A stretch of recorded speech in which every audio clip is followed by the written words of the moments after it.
All right. Welcome. Fuck you. How's it going, guys? So, we are, for the next month or so, we are going to be doing this. Maybe sprinkle in a little bit of video games here and there, depending upon what's going on. Because I've pretty much capped my merits in Final Fantasy, so there's not much more to do there. I'm not going to level another job. I'm just going to wait for Treasures of Ottergan. Maybe I'll do a couple of events in the link shell, depending on when they are, and record them, and maybe we'll go over them on stream. We'll see, because I've never done an HENM. So that'll be interesting to do. But yeah, maybe a little bit of RuneScape. I don't know. It might just, because we have the bond sitting on the GE, so we run out tomorrow. So it's like, I don't really care. We'll just leave that on hold. And then December 6th is PoE 2. Unfortunately, it has been delayed, but nonetheless, we will figure it out. So, what we got today is I came up with a good way to end Chapter 1. Because I've always had this issue with Chapter 1 where it just doesn't feel like it had a natural ending. It just kind of felt forced and shut off, and then it was like, okay, let's move on. And I really didn't like it. So we're gonna redo this in a basic event step-by-step storyboard style, and just kind of go over the back and forth of the events going on in the video, and then how the main character is reacting to that, because his reactions and how he feels is like super important for setting the mood and the tone of what's happening, because without context you really have absolutely no idea, because it's the very beginning of the book. So start off with he's just chilling in his office. So we've got, oh man, stupid keyboard. Alright, we've got him, some main character, so Isai, sitting at his desk with a frown. He has noticed an old, I don't know what the word we're gonna call it. It's gonna be like a pearl. Calm pearl.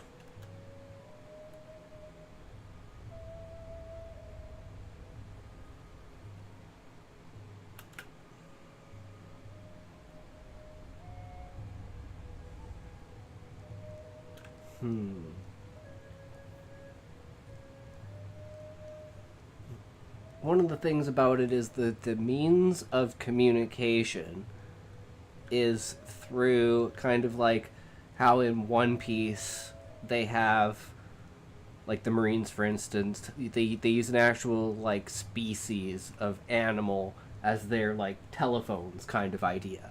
So I want to take that idea and kind of put it into the idea of like link shells in Final Fantasy XI. So you have your link shell, link sack, and link pearl. So the shell is like the clam that produces the pearls, and it'll produce like miniature like pearl sacks, which kind of be like little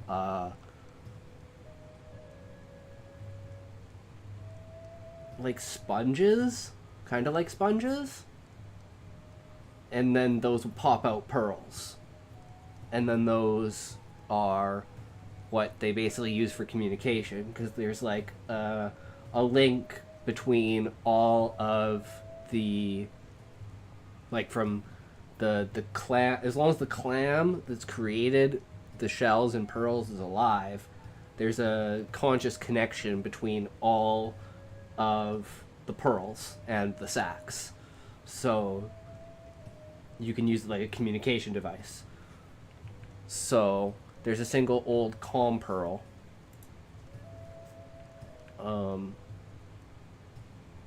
I don't know if you could call it old, because you shouldn't really be able to tell the age of it.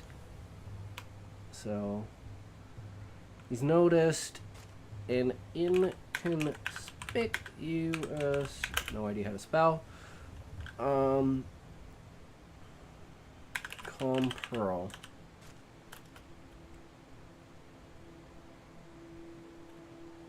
And then the calm pearl like turns into like a calm sphere. So it starts out small, you put it in your hand, you kind of activate it via like injecting it with like your consciousness through magic, and that'll get you to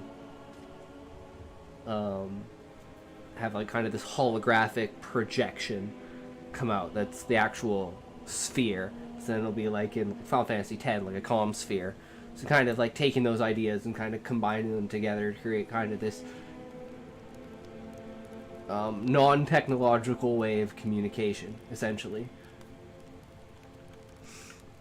Inconspicuous calm pearl on the edge of his desk.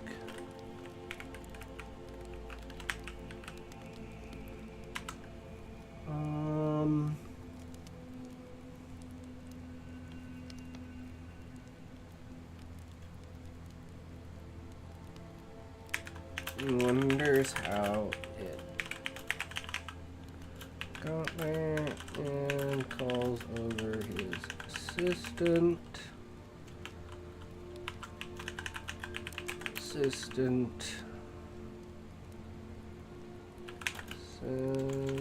he has no idea.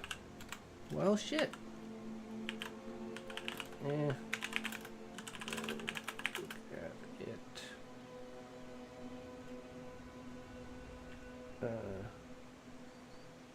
Curiously,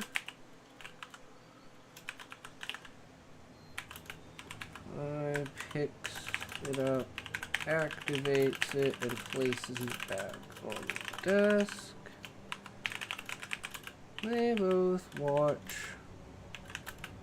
as a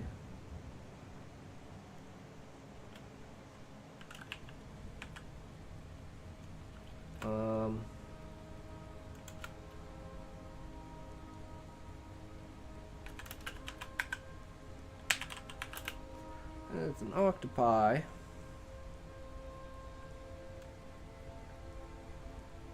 as the face of an octopi.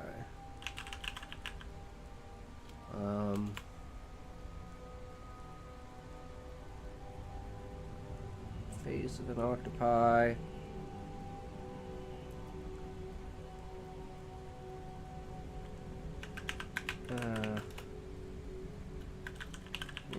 Clear. Camera is jittery. And man is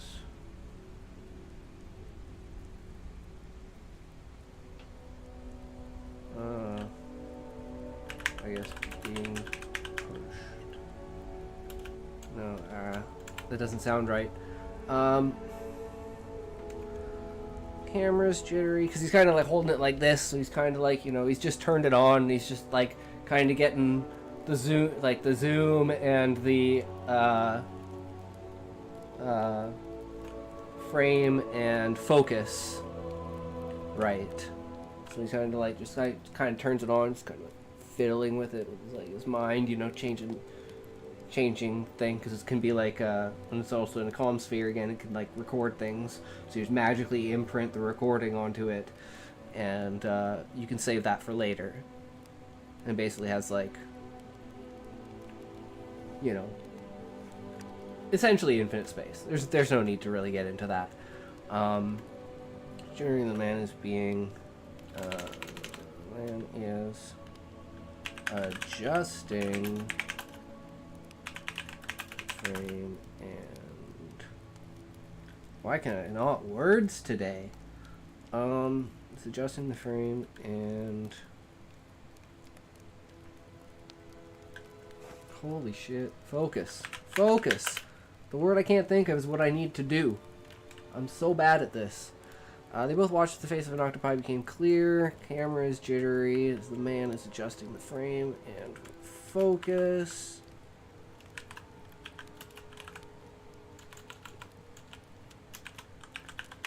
Usai immediately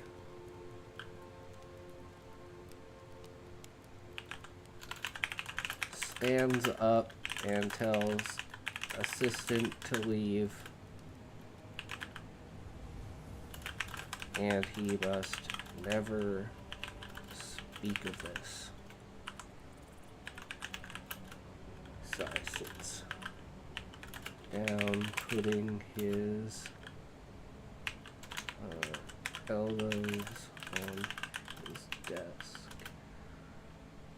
and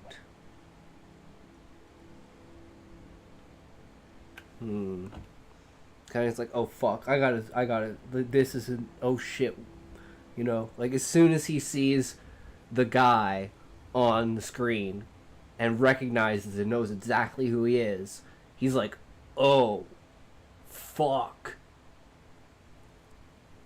not a word, get out, this is bad, this is bad, the fuck is going on here, kind of idea. And he's like, wait, what? What? Sits down and he's just like, okay, lock in, boys, let's do this. This is not good. This is not good. Sits down at his desk.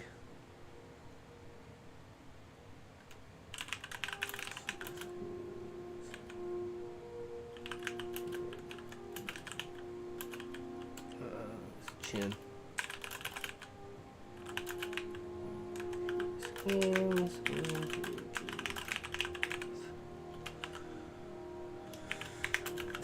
the video continued with a voice in the distance.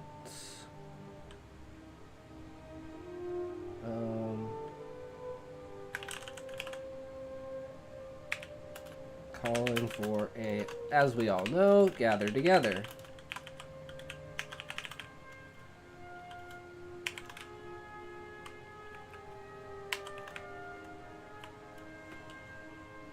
Safety meeting! Video continued with the voice in the distance calling for a gather together.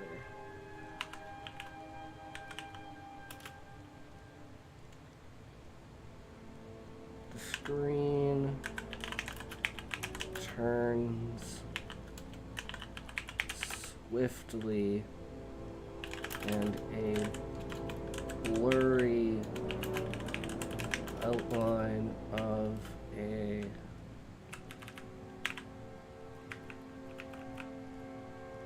group of adventurers standing in front of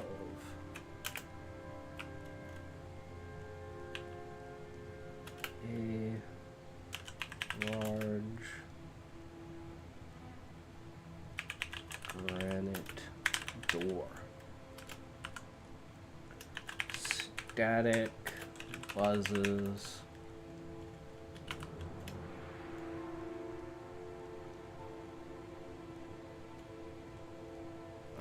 Something like a companion. Let's move down a bit here.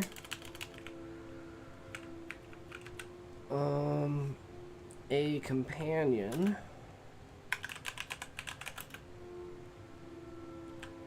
of the quarter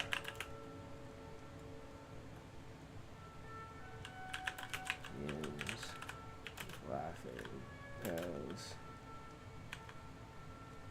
the quarter turns camera from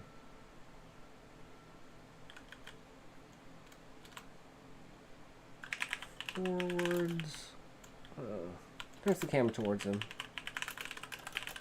to show he has scorch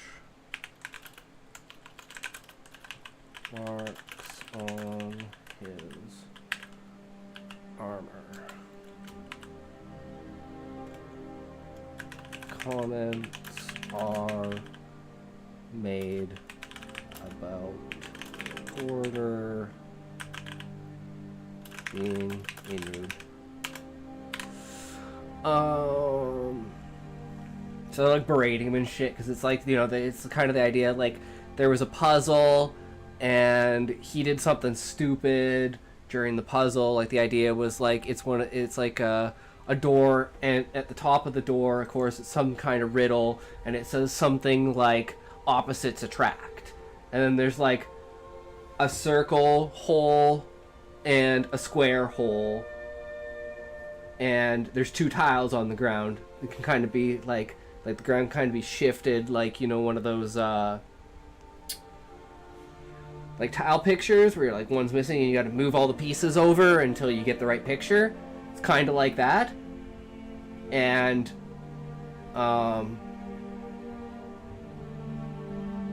one side of each of them is like a circle and a square. So essentially you had to like put the square and then the circle and then the circle and the square, because the opposites attract. So some kind of stupid puzzle like that, and he just like immediately is like, oh shit, I know this one, does it backwards, essentially. Because the idea of the riddle isn't that like opposites is in put the square in the circle hole, it's like you gotta move the tiles around so that the square and the circle aren't connected to each other, and then put the circle in the circle hole and the square in the square hole. But yeah, something like that. Some sort of stupid thing. It'll just, you know, whatever. We'll come up with something. And he's like a noob for like just kind of like jumping on it instead of like giving it, you know, actual thought. So he got like fireballed basically. And they're all like, idiot! Good thing we got protect! Go white mages for the win! Look at this guy. This thief standing in the back, not doing anything. Like, you know, because he's literally there to record. He's like a journalist kind of idea. He's there to make sure that everything goes right. And that this is all being recorded. Because that's generally how these things go. It's like static, buzzes, then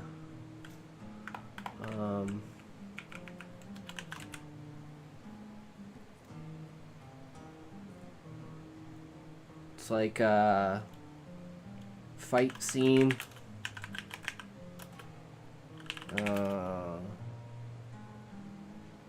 with dolls and golems. These kind of things are like for when it's for reference for something. So like, for instance, it's referencing Final Fantasy 11 type, like they're inside like a sky structure of like ancient technology of the past, basically, when the world was all technological. Now the world is all magical. So all this stuff is like it all runs in a completely different way, like literally running off of like nuclear power instead of magic, which is consciousness. So they did fight scene, static. We're gonna be doing this a lot because it's kind of like cutting through, because it's like old, so it's like doesn't have the whole bit of the recording. It's like it's a little bit damaged and stuff like that.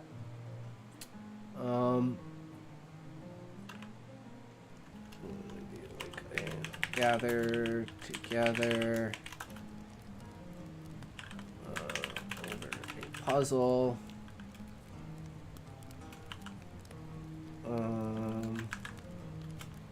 What else? So we got making fun of the noob. We got a fight scene.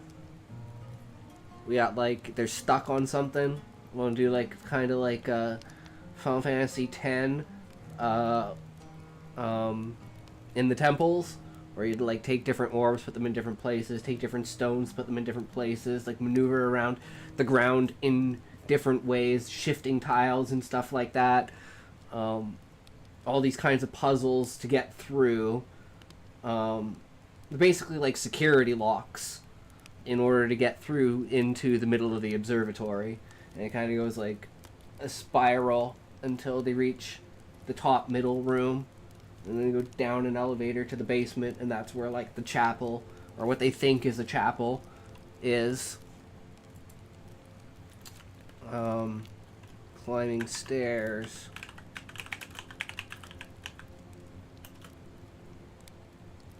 Group banter. Static buzzes. Another fight. With... There's gonna be like kind of like a mini boss here, so we'll do something like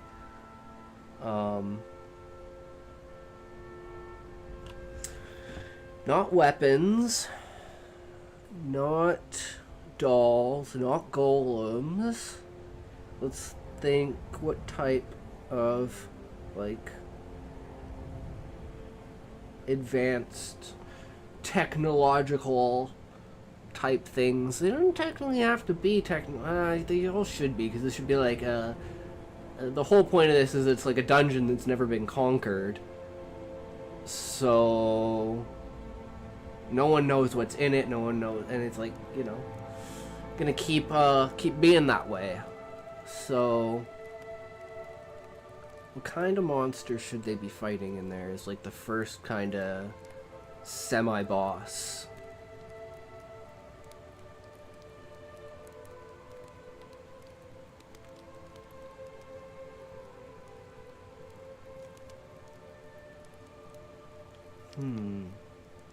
Like, I don't want to do like a weapon, but I think this should be a weapon. And it's like they have like a really hard time against it. So they think that it's like the final boss, but it's not.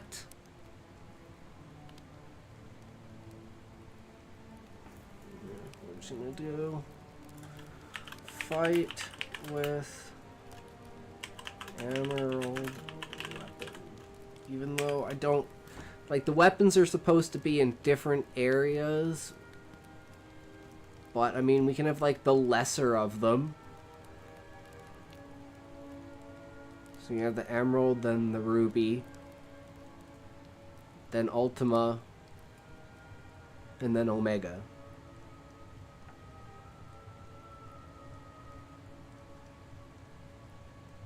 And Omega and Ultima and Ruby weapon combined actually create the gravitic weapon.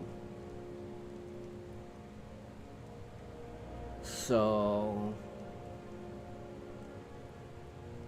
every bit of the technology is just kind of spread out. So that'll work. They'll do an emerald weapon fight, and this is going to be an intense fight. Super intense fight.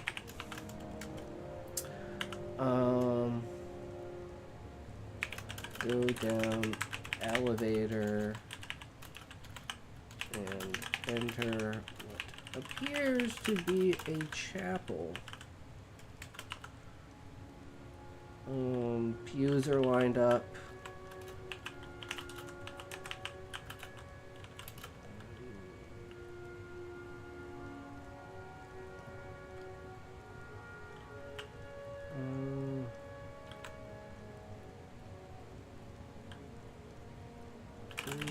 Rooms coming from the sides of the room, leaving a walkway down the middle.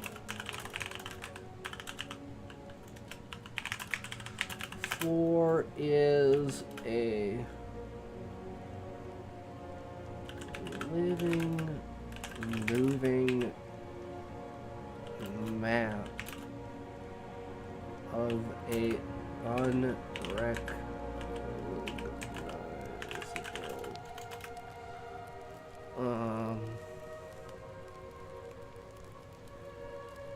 terrain.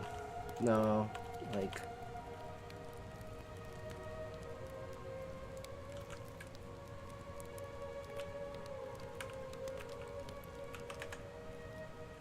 unrecognizable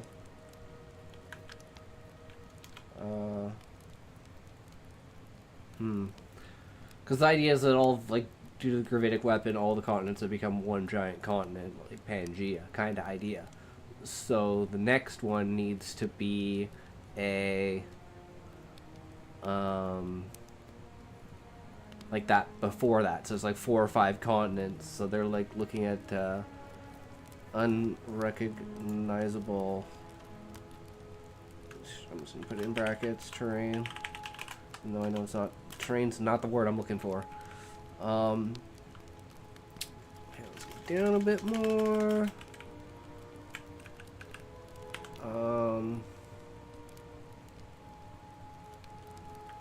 Static buzzes.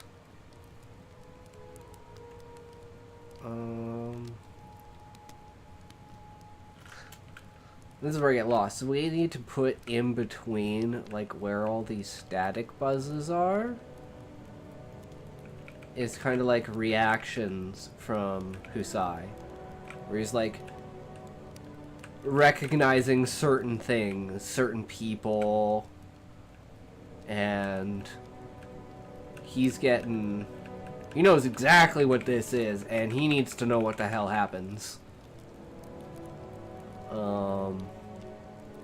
Screaming. Oh, no,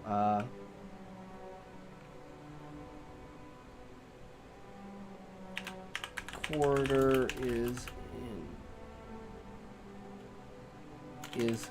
nearing the back of the chapel to get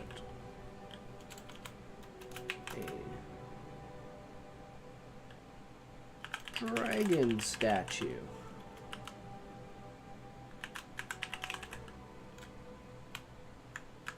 Static buzzes, screaming, and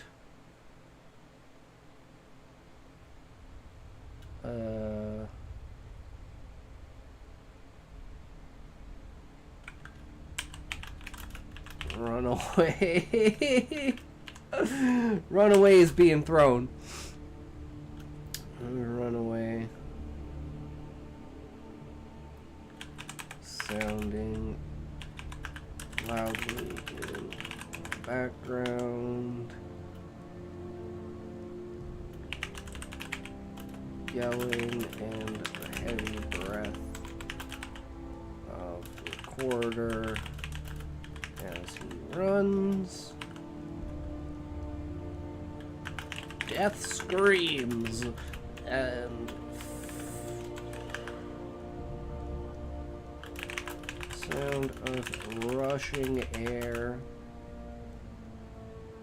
and flames. The recorder pushes closed elevator doors and descends? Okay, what's backwards?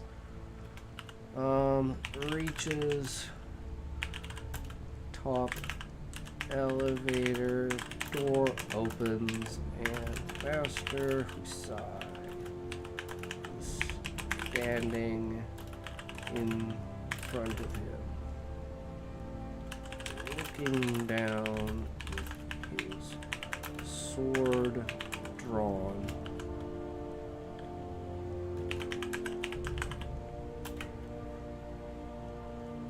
Recorder approaches Husai, pleading.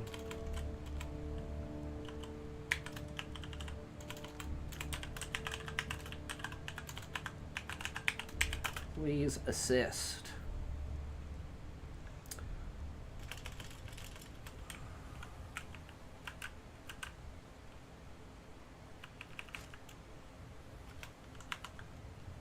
Husai cuts down recorder. Picks up the calm sphere, or calm pearl. miles as he looks into Kusai's eyes. Kusai is freaking out. He knows that the image could not have.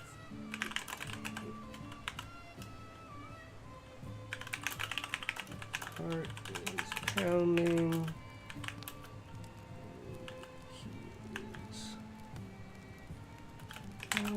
very concerned. He is to know how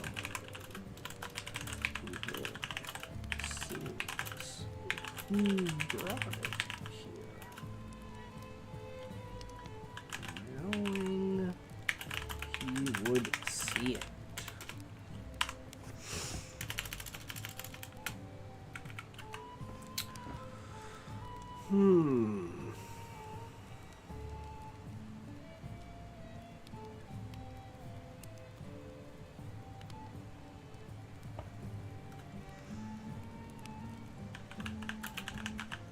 The assistant knocks on the door. Viceroy's. I don't know how to spell that.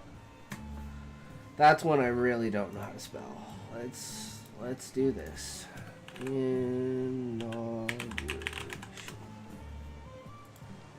Okay, I was close. Viceroy's inauguration is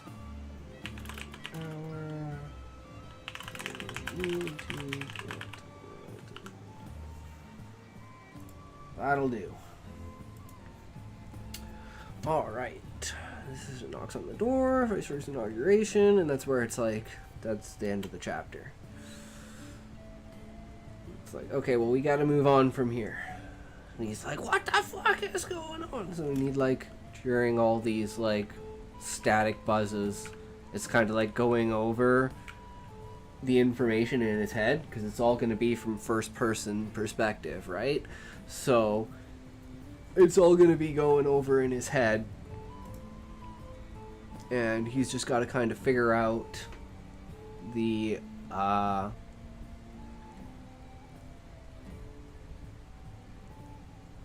what do you call it? Like, put the pieces together for it. So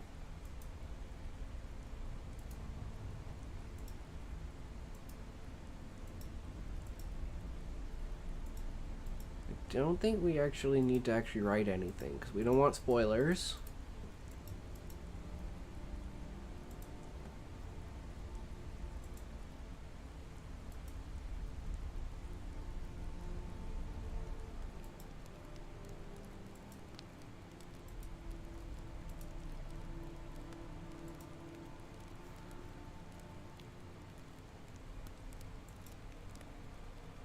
I think I need to add... No. We'll leave that out. We'll leave that out. All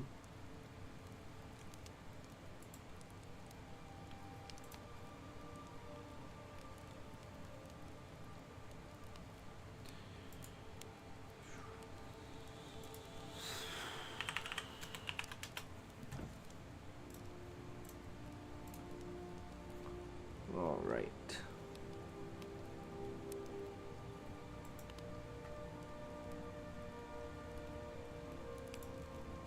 So I think we can go through and kind of set the stage for this and see how it goes through, see how it feels.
Okay, so Isaiah enters his office. Don't need to know anything about before that. Sits down at his desk, sees the comm sphere in the corner. And he's like, what? Alright, assistant. Come on over here. Look at who put that there? I don't know, sir. Alright. Great assistant. Well, let's see what it is. Picks it up, activates it, places it back on the desk. You both watch the face of an octopi become clear. Now this is where we can kinda actually maybe I'm just thinking here. Shit.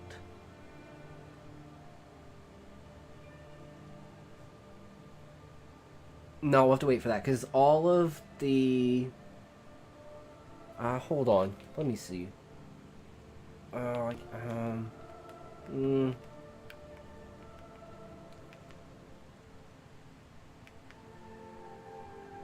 No, I can't get them off of my other PC. So, because it's got all the character descriptions. I totally forgot to move them over.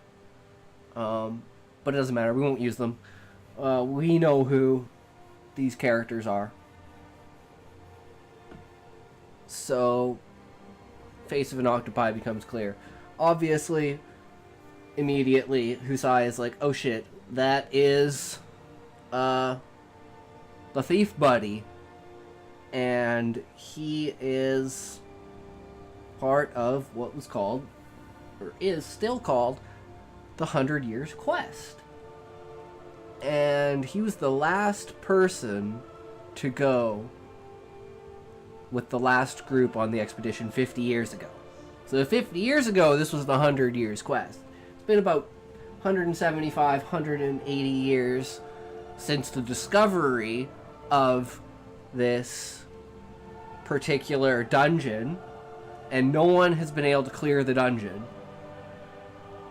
And yeah, it's been forever. And the last group that went was 50 years ago, and they kind of turned off like the ability to go until they know they have people that are stronger by like a significant amount than the previous people. That's kind of how they've been building it up over time. They're like, okay, well, your group has to be this much stronger than the last group that went, or you can't go, because the last group did not come back.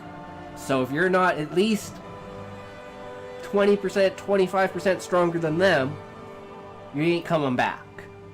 Don't think it's luck. Everyone's always thought it's luck.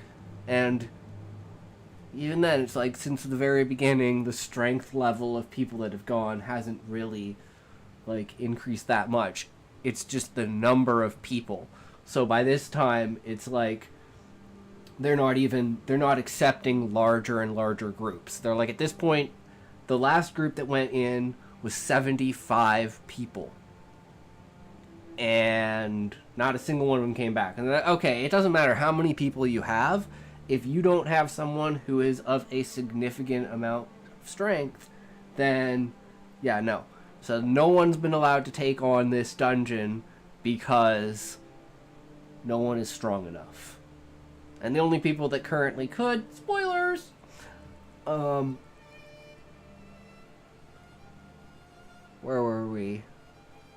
So it's like, he knows because he was supposed to be on, like Husai was supposed to be on the expedition the last time, 50 years ago. Now he's the leader of the guild, the Adventurers Guild, and he had to make a choice basically of to fully take over and become the master of the guild, or leave it to someone that, of course, it's like, as the traditional thing, is kind of like the bad guy, but not really. He's kind of like the Vegeta character, where it's like, he was a bad guy, just in his actions because of, like, conflicts, but not actually, like, evil, you know? Just make bad decisions, things get in his way, butt heads, shit happens. But now it's like, Husai is the leader of the guild, and this guy is like the leader of like the crafts. Like he's basically the leader of the crafting side of the Adventurers Guild. So there's like the inside the tree like crafts where it's like, you know, people who make you the generic clothes and like prepare the food and everything like that, all your commerce and economics and everything. And then there's the ones that's attached to the Adventurers Guild that make like armor and weapons, because that's not needed inside the tree because it's peaceful and there's nothing there, so they don't have to worry about that. But the weapons, and of course like shit happens, of course. Like there's going to be a lot of that, and that's going to be kind of where that one character, like the Vegeta character, is like, you know, rebelling against the cause, but it's like at the monarch is benevolent ruler. So yeah, he just always somehow finds a way to solve the problem, and he's always there to solve the problem when a problem comes up. So it's like he knows what's going on. And Husai is like knows that if this is information about the 100-year quest, then there's gonna be some fucked up shit in this recording, and he don't want his assistant to see that shit, cause he's like, no, there is something really wrong here. Like, what the fuck is going on? Somebody wanted me to see this. And of course, when he gets to the end, then he's just like completely fucking confused out of his mind. Like, what the wait, what? No, what? Huh? What? What the fuck? No way. How? What? No, that... And then that'll lead into like chapter 3, when after, because chapter 2 is the Viceroy's inauguration, and then chapter 3 is coming back to this, talking with the Viceroy, going to basically the far plane of the Soulscape, talking to his ancestors, and getting information about, you know, events past and certain things. And that will reveal more and more as to why he must leave the tree and bring together all of the adventurers under the guise of going on the next 100 years quest. So it's not under suspicion. And he will have the Viceroy with him, who, between Husai, the Viceroy, and the Vegeta character, well, I guess I could say his name, Varus, or Varius, is like they're basically the 3 strongest people in the world besides the Monarch. But Husai doesn't actually know how strong the Monarch is. But I'm still at this crossroads where is it gonna be inauguration? Like, I'm thinking about this is the thought process for how the steps in my head go. For choosing a new monarch, the Viceroy steps down, the monarch becomes the Viceroy, and the new monarch is inaugurated. That's how, like, I want it to be. And I, like, because I think it's a really interesting way of doing it. So it's like, instead of the Viceroy becoming the monarch, it's like, you know the monarch's only going to last, let's say, another 15 years. He's, like, pushing, like, 65, 70-ish. And by that time, he's going to step down to be the Viceroy. Now, this has to have, like, a 2-step part to it, because otherwise, like, the Viceroy that stepped down would have been the last monarch.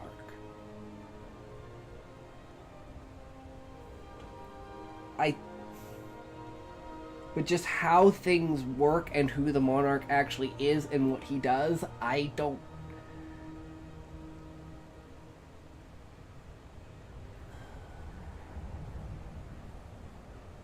Okay, spoilers.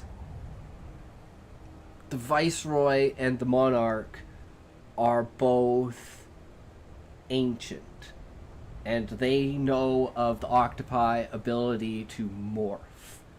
They can change their form, so they can mimic people. So the whole thing is that, like, it's the transition is a facade. So somewhere in there, in the steps, it has to be the Viceroy steps down, the Monarch becomes the Viceroy, a new Monarch is put in place, and the Viceroy oversees that Monarch's transition because he used to be the Monarch. And then at some point in time, the Monarch, Viceroy now, dies. And then a new... Like, this is why it's like, it's... I'm thinking of it like the idea of like how it is in Foundation, like dawn, noon, and dusk. But only 2 characters. So they're technically playing 3 roles, and the third person who's in that role is replaced when they die.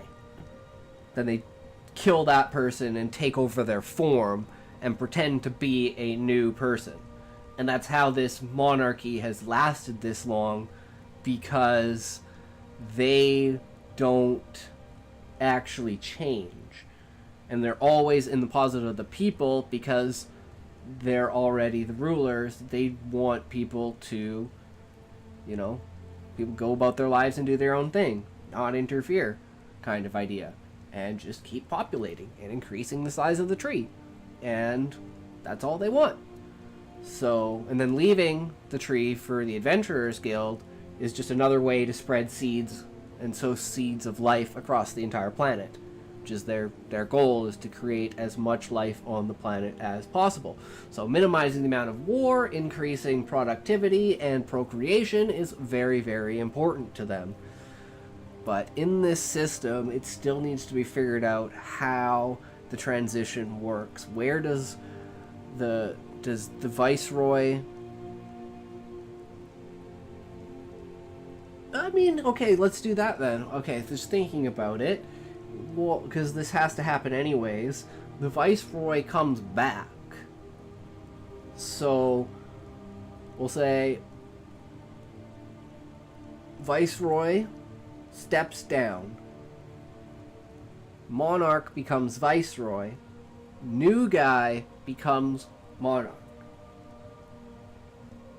Viceroy, who was the Monarch, dies and replaces the Monarch.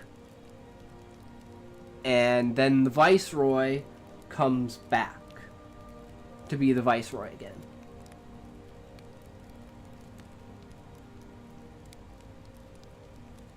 And when the Viceroy dies, that's where we run into, again, another problem.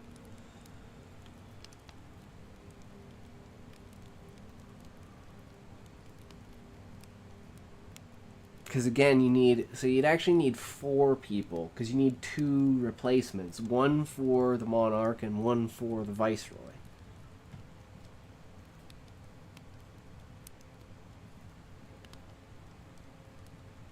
And the Viceroy and the Monarch are basically like the same thing. So it's like learning one role is basically learning the other, but you just let the other one lead. So it's like whoever's the Monarch like leads, but the Viceroy and the Monarch basically do the same thing. It's just that's why they can kind of be everywhere, and that's one of the things with their ability to transform, because they can basically be each other. So they'd be like literally in 2 places at once, which really helps for crowd control, for when you're trying to solve an issue, and having a tap into the total consciousness of everything, kind of being able to instantly identify and instantly get to where an issue is, makes it really easy for them to rule and solve problems and help everybody, basically. So they can create more of themselves in order to create more life on the planet. And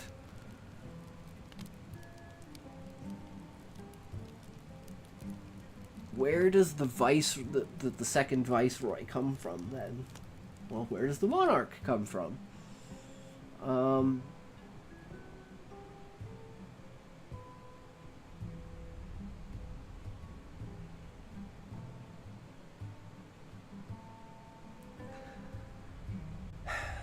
This is where it gets dark.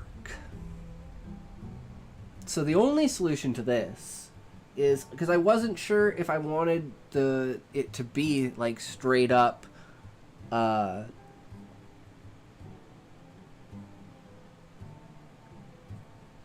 son, you know, king prince type of monarchy. Like, he's just called the monarch because he's just the sole ruler, and it's not by blood. It's by, so like, because it's like voted in. It's like, if you, like, everything's so basically easy and stuff. So, and another reason for the monarch to like make it easy for him to rule is everyone kind of wants to be a good guy, because everyone wants to get recognized, because anyone can kind of be voted in as the next monarch. So it's like, when the time comes, when he's ready, you know, hits that 70-ish age, hold a huge thing. So it's like, I want this to be mentioned, but I want the events to have already taken place. So like, whenever the big lead up to the vote and everything, that all happened before the book started. So at this point, it's like, it's the new monarch has been chosen, and he is going to be inaugurated. Or we can go the route of biology, and he just has a son, raises that son to be the monarch. The viceroy has a son, raises that son to be a viceroy, and they just like, then they kill them and become them when they fake their deaths and die. I like that one because it's dark. It's like, every generation you just have a new kid, and then you kill the kid and take the kid's place and pretend to be the kid.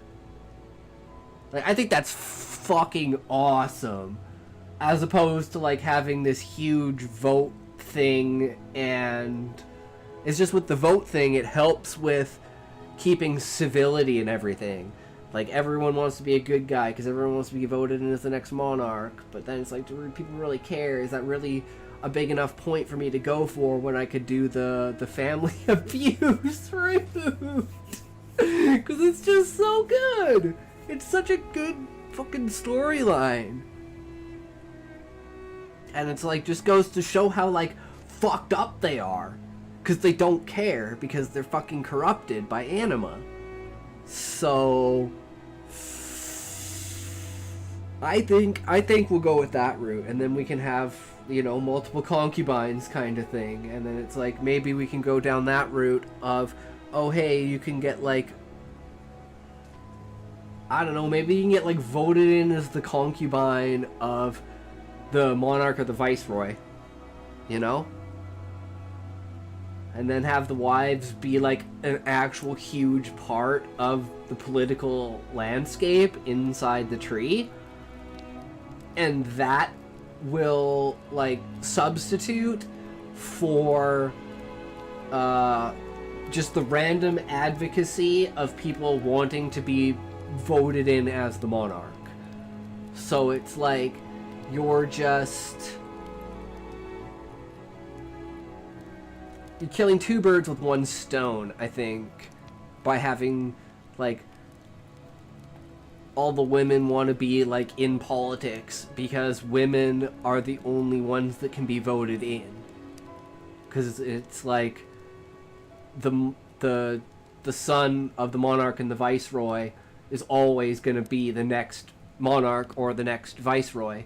But the mothers are the wild card that allows the populace the ability to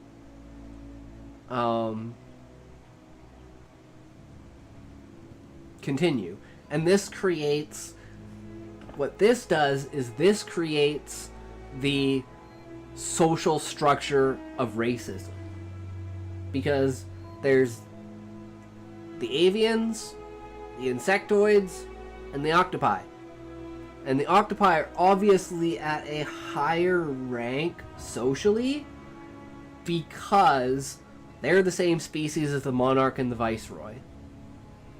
And the next monarch and the next viceroy will always be an octopi. And only female octopi are the ones that can be voted in any particular, like, powerful, meaningful position as the wife of, or the concubine of the monarch and viceroy. And they only have one child, and that is the next heir. And it's kind of like the whole magic at this point. So it's like it's like in Dune with like the Bene Gesserit. So it's like the mother has the ability to use her genetics in order to make sure that she bears a male. So it's always a male every time. So it's like this adds to this social structure where it's like these female octopi are fighting for this political power, and they're like the voices of the people in the tree, and the viceroy and the monarch basically let them do their own thing because they're what allow them to govern and like keep the peace, because they have the people's best intentions, because they need the people to be happy and create more of them and make the tree bigger and make more life and spread more life across the planet. So when Anima comes to eat it, he'll be full and not a barren wasteland. That's why they need to prevent war, and they need to keep the beastmen away, and they need to, you know, create a completely sustainable environment for everyone to grow and flourish in. And that's why the Adventurers Guild is so important, and why the Viceroy is, like, very, very close with Husai. And so I think, based upon this, we have to go with the biological lineage that creates all of the structures that we need or want to create a fully, like, immersive experience with the world. To have all these things that are colliding together inside the tree, and then you have the Adventurers Guild outside of the tree. So it's like anytime you're inside the tree, it's like you can be in the middle of a political battle or something like that, and it has a lot more, like, tone and feeling to it, whereas outside is the grit and raw of, you know, literally being out in the middle of the fucking wild. And yeah, untamed territory other than the main 7 cities. And so that takes us back to this octopi. The camera's jittering, the man is adjusting the frame and focusing in. When Husai notices who the hell it is, he tells his assistant to get the hell out of there because he knows something's gonna get fucked. So he's sitting there, puts his head, you know, his elbows in his hands, kind of like this, and he's just like, "Oh God, here we go." Video continued, voice in the distance calling for a gather together, kind of get everyone together. Like, all right, guys, we're getting ready to go into the dungeon. We're gonna open the doors. So everyone better get over here. Hey, thief, get over here with the camera. You're supposed to be recording this, not yourself. Stop being a selfish bitch. Come on, let's go. Get your ass in there. Use that flea. Frickin' go scout the area. That's what you're here for. And of course, like the buzzing and the reason for the comm sphere to not have the entire image isn't entirely because it's broken. It's because the area is like heavily electronic, so it's messing with the communication of the comm sphere via like the ether, where the consciousness, which is magic, is flowing, that allows the communication between the shells and also records all of the information on it. Like, good old magical creatures. Right,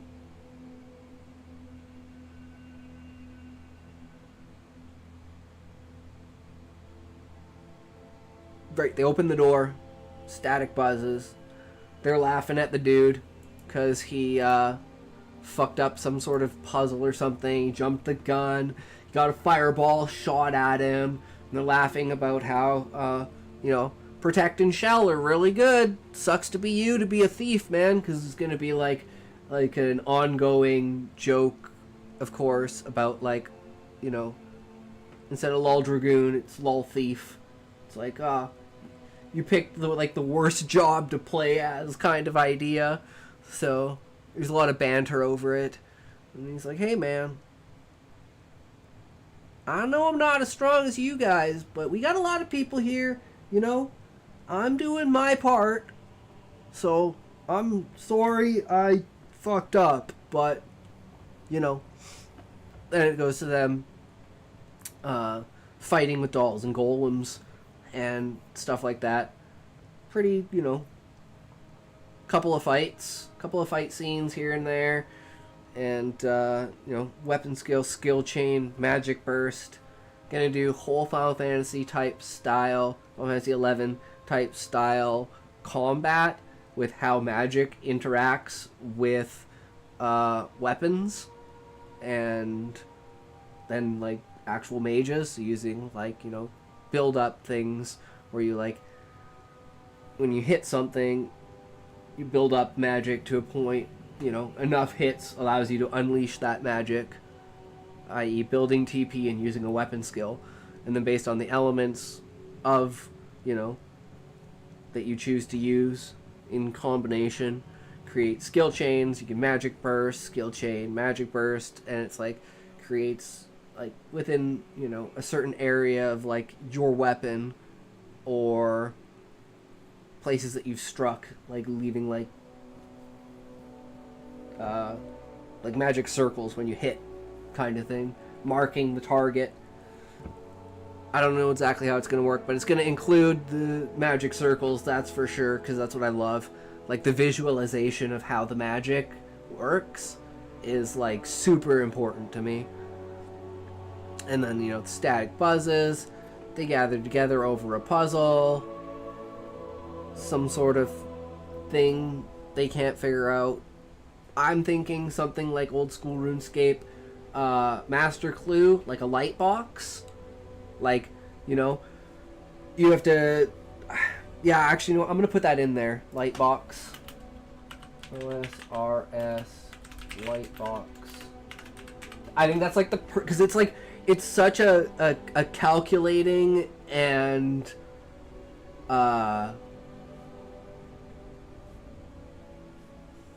deliberate thing. You have to figure out what lights connect to what triggers.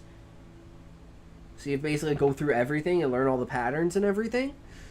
And that takes a lot of time. So having them kind of sit over this and going through it, and plus not really understanding how electricity works might be a big problem for figuring this out. And just hitting random buttons and stuff isn't gonna help. I've tried to do that for an hour with a light box on OSRS. Fucking light boxes are so ridiculous to do. Thank God for RuneLight. They finally, solve the light box. Static buzzes. They're climbing upstairs, like going up Delkfet's tower kind of idea. They're bantering, everyone's talking, everyone's, like, cheerful. They beat the puzzle, they beat the monsters. They're doing good, They're like, we've come into, like, some of the fights were hard and stuff like that. Some of the puzzles, like that last puzzle was ridiculous. But it's like, you always have the option to leave, and no one's ever come back from the 100-year quest. So there's got to be more to it. So they're still kind of like, all right, this is like, it's not too bad. Nothing's really that bad, So I don't understand. So this is where I'm thinking in my head. There have to have been at least 5 other groups that had previously gone through here. So, with how they're getting through the dungeon,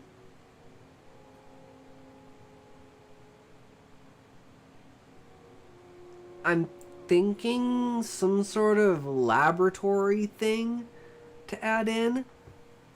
Like, while they're going up, climbing up stairs. Group banter. Oh, that's probably where it should be. The fight with the emerald weapon. And that's where they really think that, okay, this is kind of what's taking things out. And there's a laboratory. So this goes into a laboratory.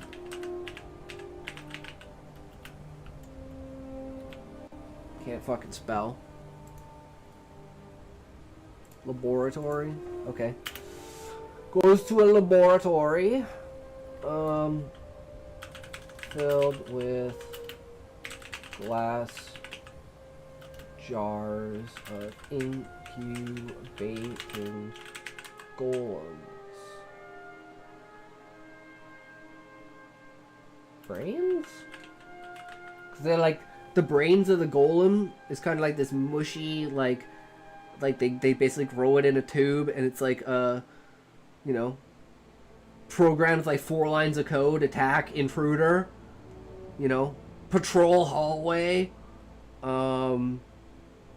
fight to the death. Those are its 3 commands, kind of idea.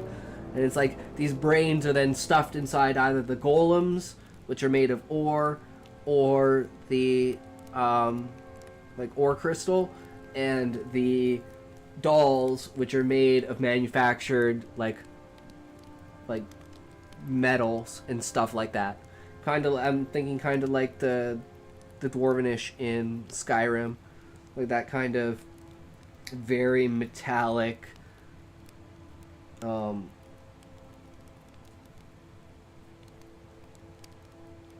machinery look for the dolls. Not necessarily like the idea of like Final Fantasy 11 or Final Fantasy 10 with like the Machina kind of thing. It's more like the golems are like converted, because there is technically a 4th race, which is the celestial beings, and these are like husks of the original idea of what the shell could do, which is what the tree is made out of technically, but it's the moon's shell, not Gaia's shell. And the ancients knew how to use the shell because they technically lived directly on top of it, because that was the bottom of the ocean, and that was where the octopi originated from before, the whole backstory of creating the dome and genetically altering their species in order to live above the water, and taking intelligence and giving it to the other 2 species, insectoids and avians. And then the 5th race of the super intelligent from the originals are dragons, who ruled the skies and the land while the octopi ruled the ocean. So they kind of were like the two splits of the highest highest level on the food chain of their respective ecosystems, underwater and above water. But no one's really seen a dragon in hundreds of years. People don't even know if they actually exist. But there are skeletons scattered here and there that you can find. And they will be, like, observed throughout the book and stuff. So, anyways, the brains go into these crystalline grown type, you know, bodies. I'm thinking something like the robots from Interstellar, like where they just kind of like are a square, and then they can kind of morph how they kind of need to in order to move. So they're kind of just like these black obsidian crystal squares, but they can like morph into whatever kind of like rudimentary shape they need in order to like walk and grab stuff. And you know, they can cast magic, or some of them can cast magic, you know, like red ones can cast magic or something like that, and blue ones like do this, and green, you know, whatever. We have a whole classification of the different kinds of golems and dolls and stuff like that. Anyways, they're in the laboratory, so this is like, okay, so they're going through and they're like, well, the teams that have come through before must not have gotten this far, because wouldn't they have destroyed this stuff? So they basically go in and they destroy everything, and then they notice that it just kind of automatically starts cleaning up and rebuilding itself. So like little nanobots kind of come out and start repairing everything and fixing it, and they're kind of like, oh, yeah, okay, I can see where this goes, you know? Like, if they came through here and they fucking destroyed everything, they would have been, you know, this would have just been repaired anyways. So it's understandable that there's still monsters in the hall roaming around, kind of idea. Like, that's why the dungeon hasn't been defeated. And this is kind of like a rudimentary thing that you would know if you've gone into any dungeon. But I kind of have to put it out there so that you know, because you wouldn't know. And this thief kind of acts as, because he is kind of a noob, like, he's done dungeons before, but he's not that high level. He's only here because he's like, let's say, the best thief. But it's like, yeah, is that really saying anything? Well, thief. So it's like, you know, he's like, yeah, okay, I you know, my job sucks. Fuck it. I don't care. It's not even, like, that's not even why I'm here. Like, I'm a support as a thief. As, like, I run around and I learn things. I record things. You know, I can like hand out orders and stuff. You know, you can do that via a link pearl or a link shell.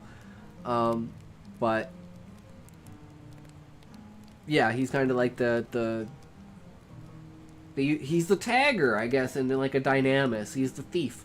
You know, we never have a thief bard, even though we have like a paladin bard. So maybe we'll do like he's thief.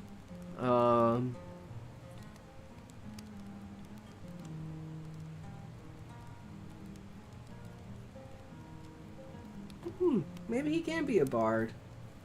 Nah, I don't know about that.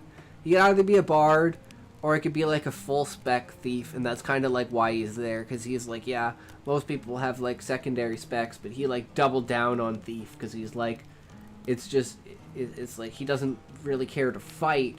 He is there for the journalism, essentially. Like, he's literally like a freaking journalist, and he wants to be able to, you know, if anyone's going to record the successful run of the 100-year quest, it's going to be him. He's, like, fighting for that fucking shit, because he knows that he wants it. So, fighting necessarily, now he's, like, kind of in the back. He's, like, doing interviews, talking to people and stuff.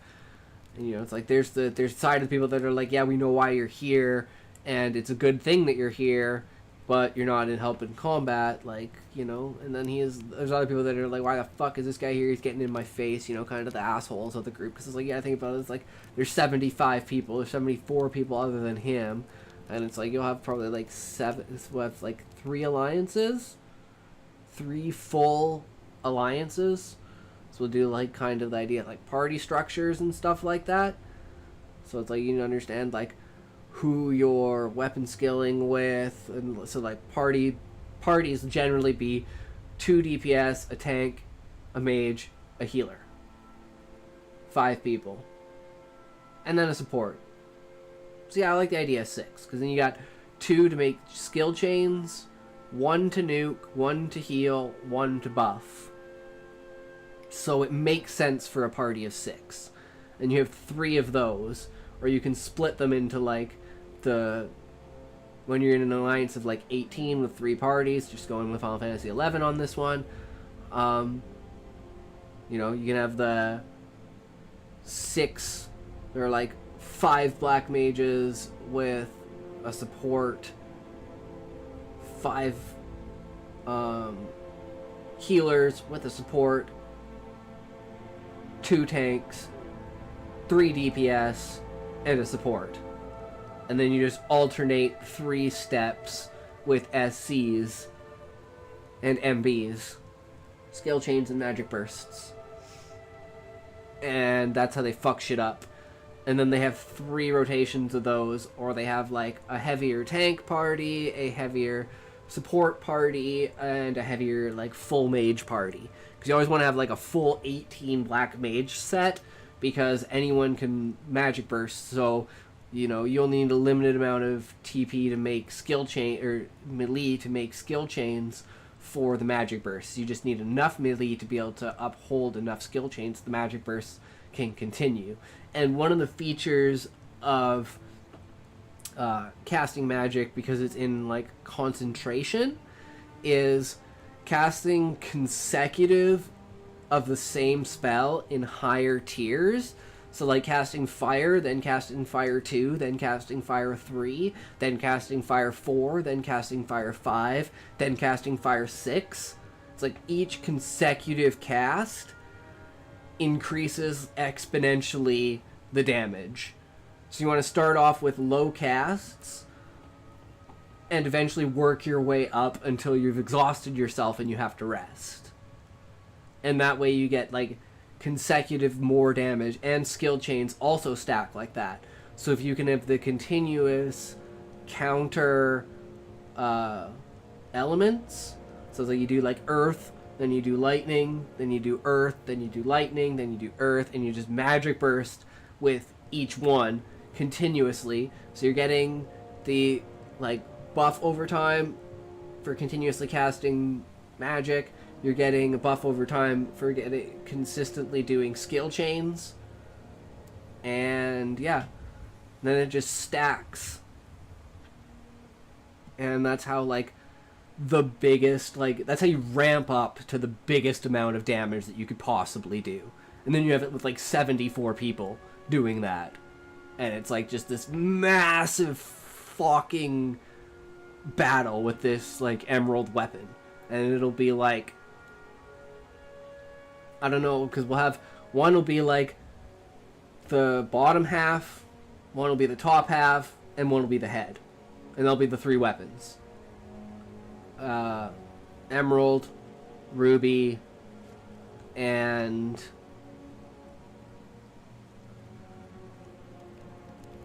I don't know which one. I'll say Ultima is like when the Emerald and Ruby weapon combine. Whereas no, the Emerald weapon is like a lower tier. So it's like there are multiple Emerald weapons, but there's only one. Nah. Ultima and Omega. Maybe it'll just be 2 pieces of the gravitic weapon, and then it'll be like the Emerald weapon and the Ruby weapon are just high class, like these are like the final boss of the dungeon idea type things, like, you know, the final line of defense. At least that's what's surmised from it. And that's a super intense fight with all 75 of them. And they, like, fucking barely win that shit. Like, a bunch of them get fucked up. So it's like, you know, there's, like, 20, maybe 30 dead people. And they're like, holy fuck. That had better have been the boss. Because, like, we used everything we had. We came prepared as we could have been. Like, they're going over, like, the strategy when they're, like, climbing up the stairs and getting ready. So they're like, hey, the next thing we come across is going to be, like, intense. So before they hit the end of the stairs, before they get into the laboratory, they come up with, you know, they go over the battle plan, and then they finally get to the fight with the emerald weapon. When they get past the laboratory, which is basically sending units down the stairs back into the front to restock the beginning of the dungeon. So they blow everything up there. Then they go to fight with the emerald weapon. Super intense fucking fight with the emerald weapon and everything. And then at the end, they go down an elevator to the very bottom of the structure. And that's where they get to the chapel, which is actually an observatory, because this is basically a sky satellite. And the ground tiles in this room are a map of what the world was the day that the moon fell out of the sky. And when the gravitic weapon pulled the moon out of the sky, it pulled all the continents together and made one giant continent with a fucking massive volcano in the middle of it, and that's where the crystalline tree comes out of the volcano at the center of the current singular landmass continent. And the rest of the world has basically been explored via airships, and no land has been found. Not even a single island. It's just all of the land is in one spot because of the gravitic weapon. And so the land's all fucked up because it's smashed together and shit. So like the mountains are fucked. It literally looks like someone took freaking Play-Doh and smashed everything together. So that's why they're like investigating with the Adventurers Guild outside of the tree is so interesting, and trying to find bits and pieces of the past, because lo and behold, they don't know that the Monarch and the Viceroy are actually suppressing knowledge of the past. But that's because they destroyed it like 2,000 years ago, when they basically tried to destroy everything when they brought the moon out of the sky and like turned off all of technology essentially. But there were things that they missed, things that malfunctioned, didn't turn off, and this sky laboratory observatory is one of those things. And it just kind of fell out of the sky, landed where it landed in the new area, kind of like on its side thing, because it got like pulled in when the moon fell down. But it wasn't it wasn't destroyed. It was just severely damaged, but it still worked. But the floor is frozen on a repeat of that day's like image. So it's like, you know, tide going in, tide coming out, and it's like a realistic rendition in real time of what the observatory saw beneath it on the planet, on the 4 continents, or how much ever of it will say it's able to say. And that's the unrecognizable terrain that they see. And the pews are actually workstations, and they're computers. They're just goblins were the ones who built this, and they were like basically the first intelligent species created by the octopi when they came above, and they were like the slaves for the octopi. So that's why the beastmen, led by the goblins and like a lot allied with all the other types of beastmen, I don't have names for them, but you know, like the turtle people, I guess we already have bird people, so squirrel people, dog people, I don't know, but you know, an assortment of beastmen, you know, in the basic orcs and goblins. And The goblins are like the first intelligent species that the octopi raised, and they were slave species, essentially. So all of the areas were like made for small, like 4 to 5 foot people, kind of thing.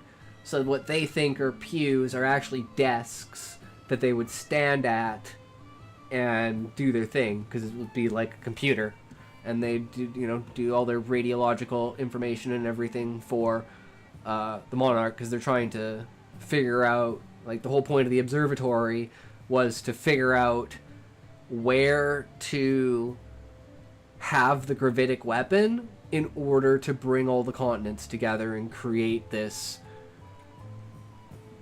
torrent that would basically have enough energy in it to feed the consciousness inside of the moon and allow it to escape into energy and crystal and grow into the crystalline tree, so that he could shape it and create life inside of it with all the species. And so they have no idea about that, but they're like, okay, cool. And they're walking through. Living map is unrecognizable. Static buzz. The recorder is near the back of the chapel. Walking towards what looks like a dragon statue. Oh, lo and behold, it's not a statue. That was a sleeping Fafnir. And when Fafnir wakes up and roars... this should actually be roar. Roaring, and someone shouting, "Run away!" and all that shit in the background. Because they're like, oh fuck, that's an actual dragon. That's a fucking dragon. And that's not just a dragon, that's one of the great worms. Oh fuck, look at the size of that thing. Fucking run! And it's like, as these guys are all getting blasted, fucking the thief is like, the second he saw, because like, he kind of walks up and the idea is like, I guess I can put this in here before everything freaks out. To a dragon statue.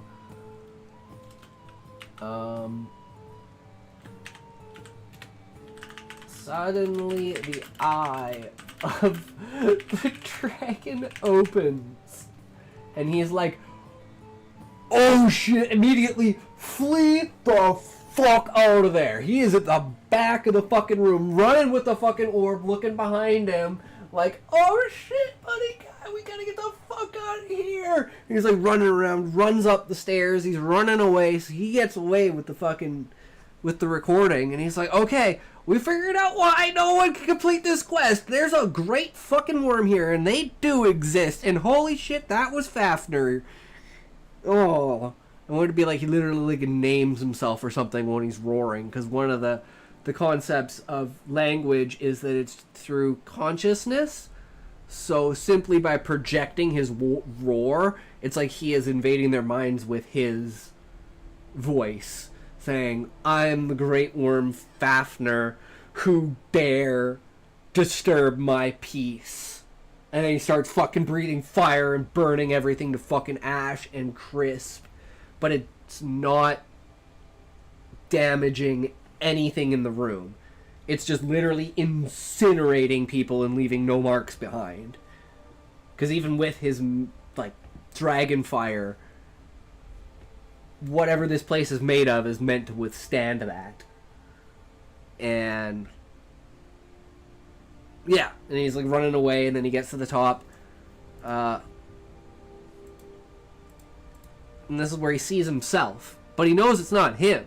And this is where it's like, this is the monarch disguising himself, because he knew, or, well, he knew, but he's also there to make sure that no one comes back. He's the reason that no one comes back from the 100-year quest. Fafnir, and then he makes sure that no one escapes, like the thief tried to. And he's like, that's not me, man. Who the fuck is that?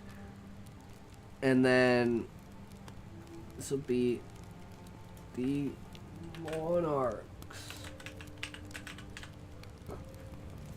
inauguration.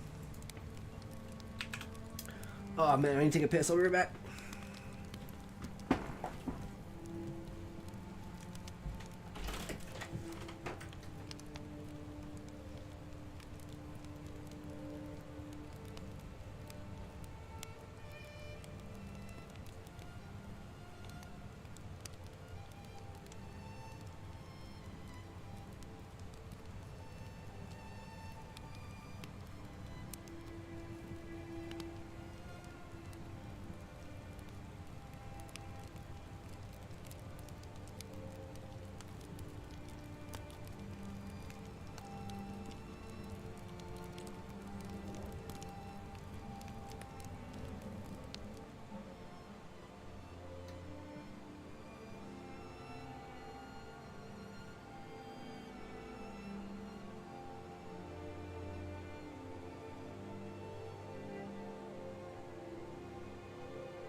Alright, so we're back.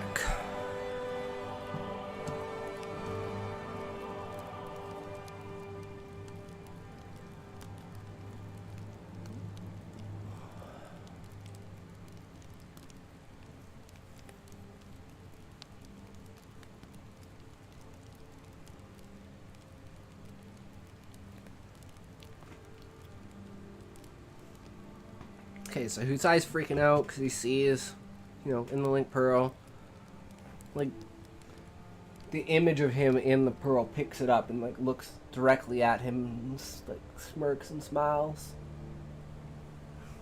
And then turns off. And he's like, alright, first thing I need to do is I need to go check in the soul sphere, get my fucking memories checked and everything, and make sure that I didn't actually do this and forget and something fucked up is happening, because that is creepy as all fucking hell. It's like perfect replica of his weapon and armor at that time when he would have been basically trying to become the leader of the Adventurers Guild. Because of all the guilds, they're all, like, basically voted in for the leaders. And it's got to be, like, basically a unanimous vote. Everyone's like, yeah, no, it's this dude. It's this dude. And it's not that dude. Got to go find someone. Everybody will eventually agree on someone. Someone will stand up and be like, no, we understand. We need to do this and this and this. Or he's, like, solely responsible for creating what the Adventurers Guild is today. And it was, like, his petition to go towards the Monarch and the Viceroy and be like, alright, I want to make a new branch for the tree. And I want to be an Adventurers Guild. And instead of, like, basically having the inside and the outside, where the Adventurers Guild is, like, mained in Ifrit, at the base of the tree, but outside the tree, I want a base of operations inside the tree that sees what the goings on. It's not just like, you know, word from Ifrit goes to the tree and now we know what the adventurers are doing. We want an actual, like, wing branch, literal branch, like growing a branch out of the tree specifically for the Adventurers Guild, so adding another tree to the branch, or branch to the tree.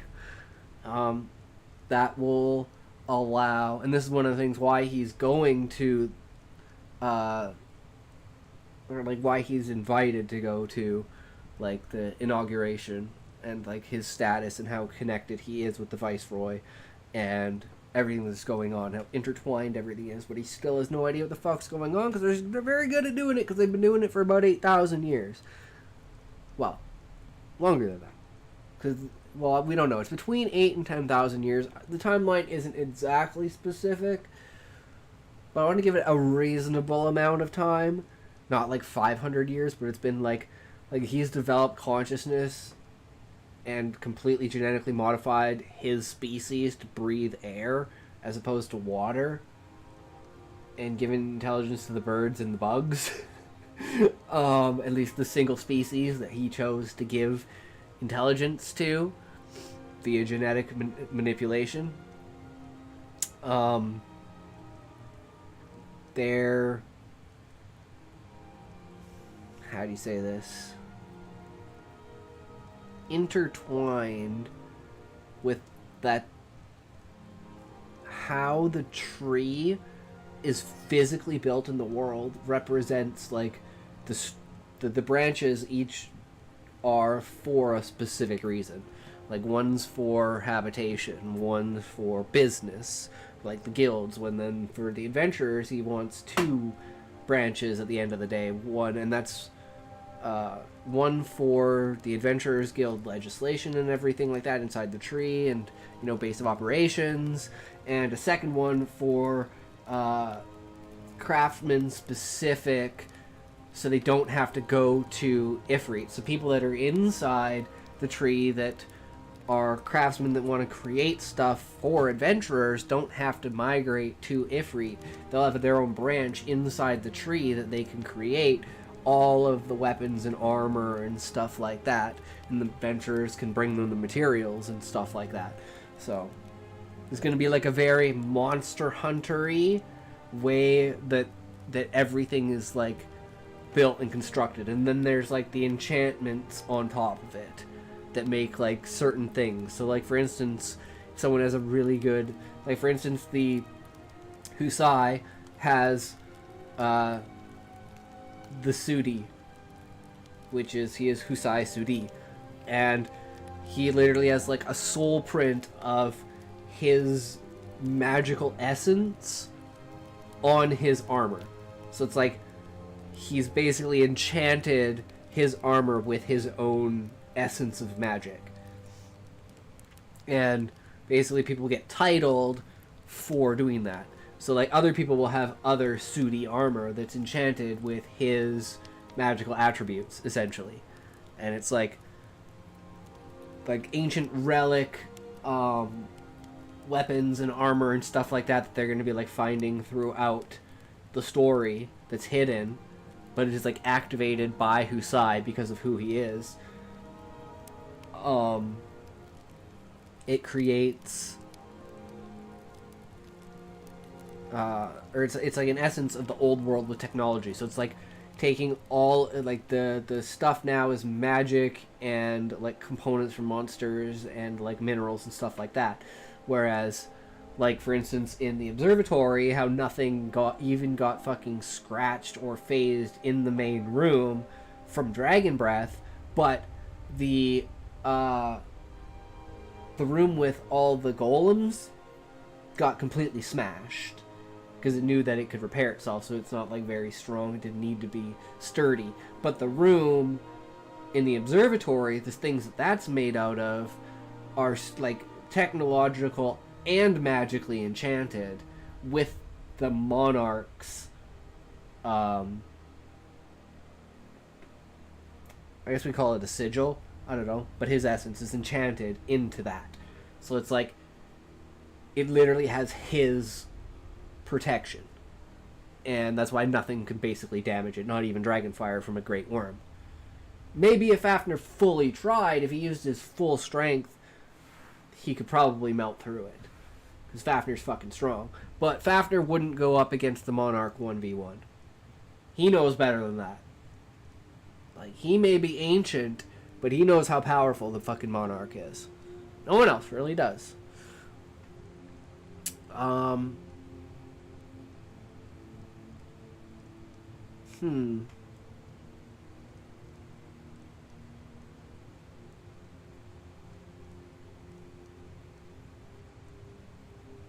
So now he is contemplating these things that he needs to, like, figure out. But now he doesn't know who to trust. Like, he knows that there's only 2 people that could get into his office with this recording without his assistant knowing. And that's the Monarch or the Viceroy. And he has to figure out some way of not outing himself. He didn't actually do it, but it's like it's him there. He's got to figure it out. So he's got to get through this inauguration so he can go down to the depths of the branches into the soulscape, talk to his ancestors, look through his mind and meditate and find out if his memories are false or if someone modified and manipulated the image. Like, he's going to send it to like his crafting expert, like his expert on technology kind of dude, and see if he has any ideas about it. And this will be like, there'll be like passive like side quest ideas that he is going to be doing. And I'll have, one of the things that I want to do with the book is the back of it, the entire back, like so on one, on the front it's a story, and on the back you flip it over and it's side quests, and you can choose to read through the side quests if you want more detailed information and background story. And it's going to be structured in a way that you don't have to read it, but it'll give you more context. And it's like, if you want to do the side quests, you find that story interesting, and then you can read it. At the end of each chapter, there'll be, on like side quest, whatever, page, whatever, for the back of the book, and, you know, 1-to-1 on each side, kind of, and meet together in the middle. Well, probably more 3/4, quarter of short stories, 3/4 of all of the chapters. And there'll just be like little bits of extra tidbits of information you might want to know about the characters, about their backgrounds, about how they met, about the terrain, about the world. There'll all be hints and stuff thrown in there so you don't get lost. But it's like really ideas from like Lord of the Rings, where it's like you don't need to know all the backstories and everything, like who the hell Gandalf is. You just need to know what he can do, kind of idea. Same with like Sauron. And magic isn't really portrayed that well, but here it's like magic is like insanely potent and upfront, in your face, and used for basically everything, because it's literally consciousness manifest. That's what magic is. Because magic only exists because the moon got pulled out of the sky and consciousness was spread. And that's why, like, with airships and stuff like that, if you go far enough out, it's like the dead zone.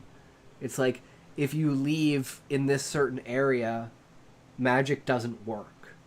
And the reason magic doesn't work is because the consciousness isn't there. So it kind of like fades out over a space, because it's still like growing out and expanding and encompassing the world, essentially. But it's like only encompass like the top, like, you know, cone of the world, not the rest of it. So continents here, it covers about there, and then there's the dead space here, where technology, well, they figured out with airships, Sid, of course there has to be a Sid, figured out how old technology works. He's the master of, you know, technology that Husai is sending this thing to see if it's been modified, manipulated. If it's broken, what the hell is with that image, with a confidentiality seal. And that will allow, you know, well, because it's all going to be in first person from Husai's perspective. So he'll have to do things that are like hand-in quests, essentially. And then we'll come back to them later on in the story. So he'll have like a lot of those. And then you can, like, maybe there'll be a couple of side quests for it where it's like, you know, you get to know more about the connection between Husai and Sid, if you want to know about their past and like how they interact and stuff like that. Flesh out their characters. But I think that's pretty solid for the picture of what the first chapter is actually going to look like. So this is like basically full structure,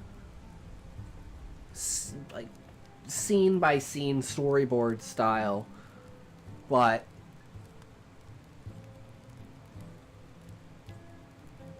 almost devoid of spoilers. So it's like someone else reading it isn't really going to get a lot of it. Especially where it's like the reactions that Husai is going to have throughout all of this, being like, hey, I've gone through dungeons before. I know what this group is. This is the 100 Years quest. I'm looking here for something that will give me an answer as to why this is, like, so impossible to do. And then, of course, finding out that he's there, there's a worm there, and even to him, hearing the roar, in his own head, he hears, I am Fafnir, the Great Worm, or I'm the Great Worm Fafnir, something along the lines of, I'm the Great Worm Fafnir, how dare you wake me up, insolent mortals.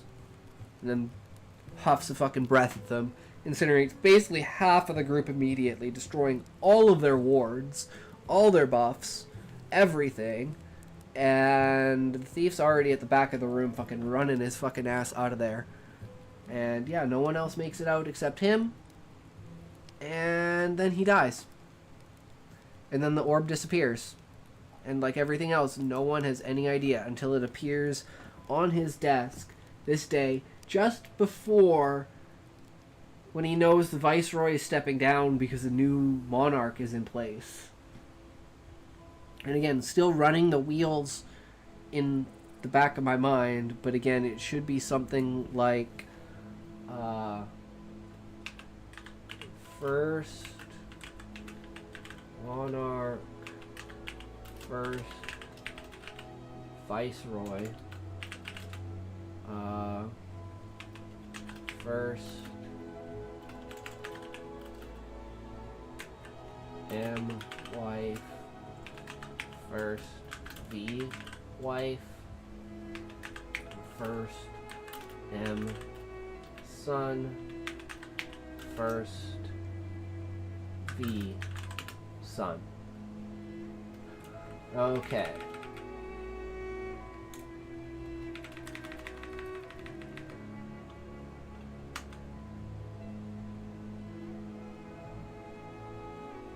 Just like flushing this out in my head.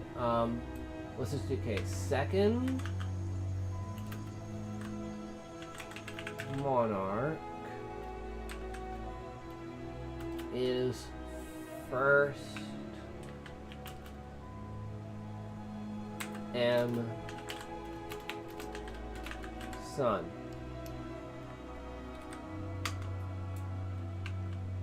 Second Viceroy is first V son.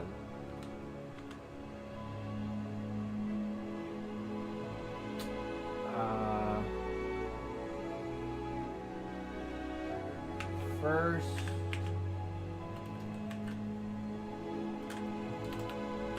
monarch dead. First Viceroy dead.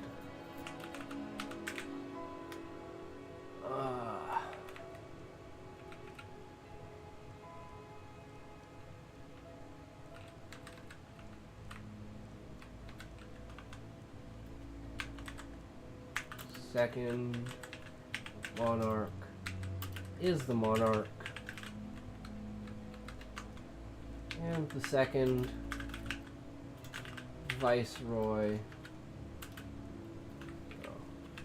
first.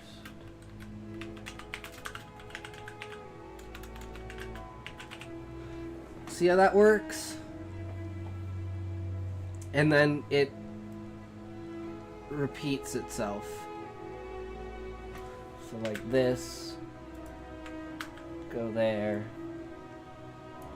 this, go there, and then it would repeat. And then they have the second, MV, second, third, and then moves on from there. So have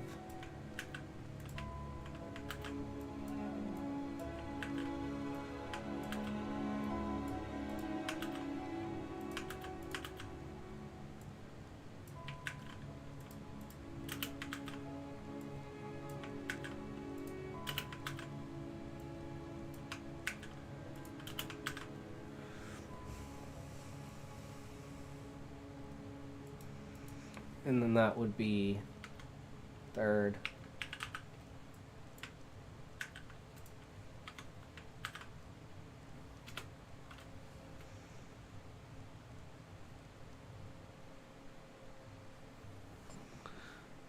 So eventually, you know,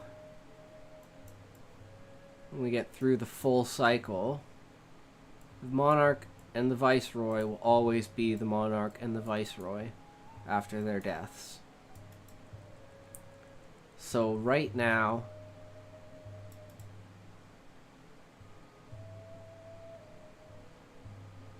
we gotta rethink this in our head how we're doing this, because in our head we're doing it differently.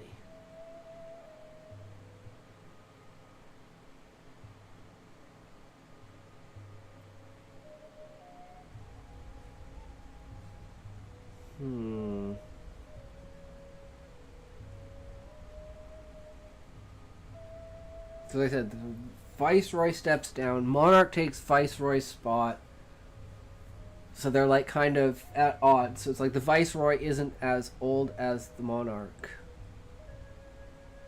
So it's not as simple as this.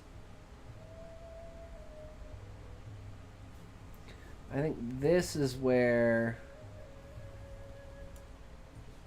everything goes awry.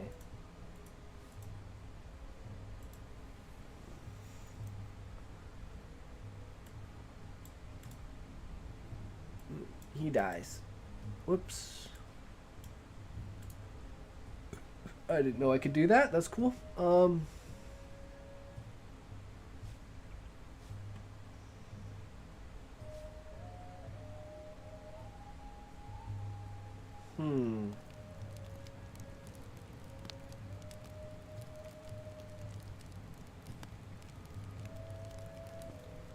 it's not the monarch stepping down. It's the Viceroy. And this is going to be like... okay, so this is going to be like Final Fantasy XI with like Eldnarsh and Camelot. The monarch may appear younger, but he's actually...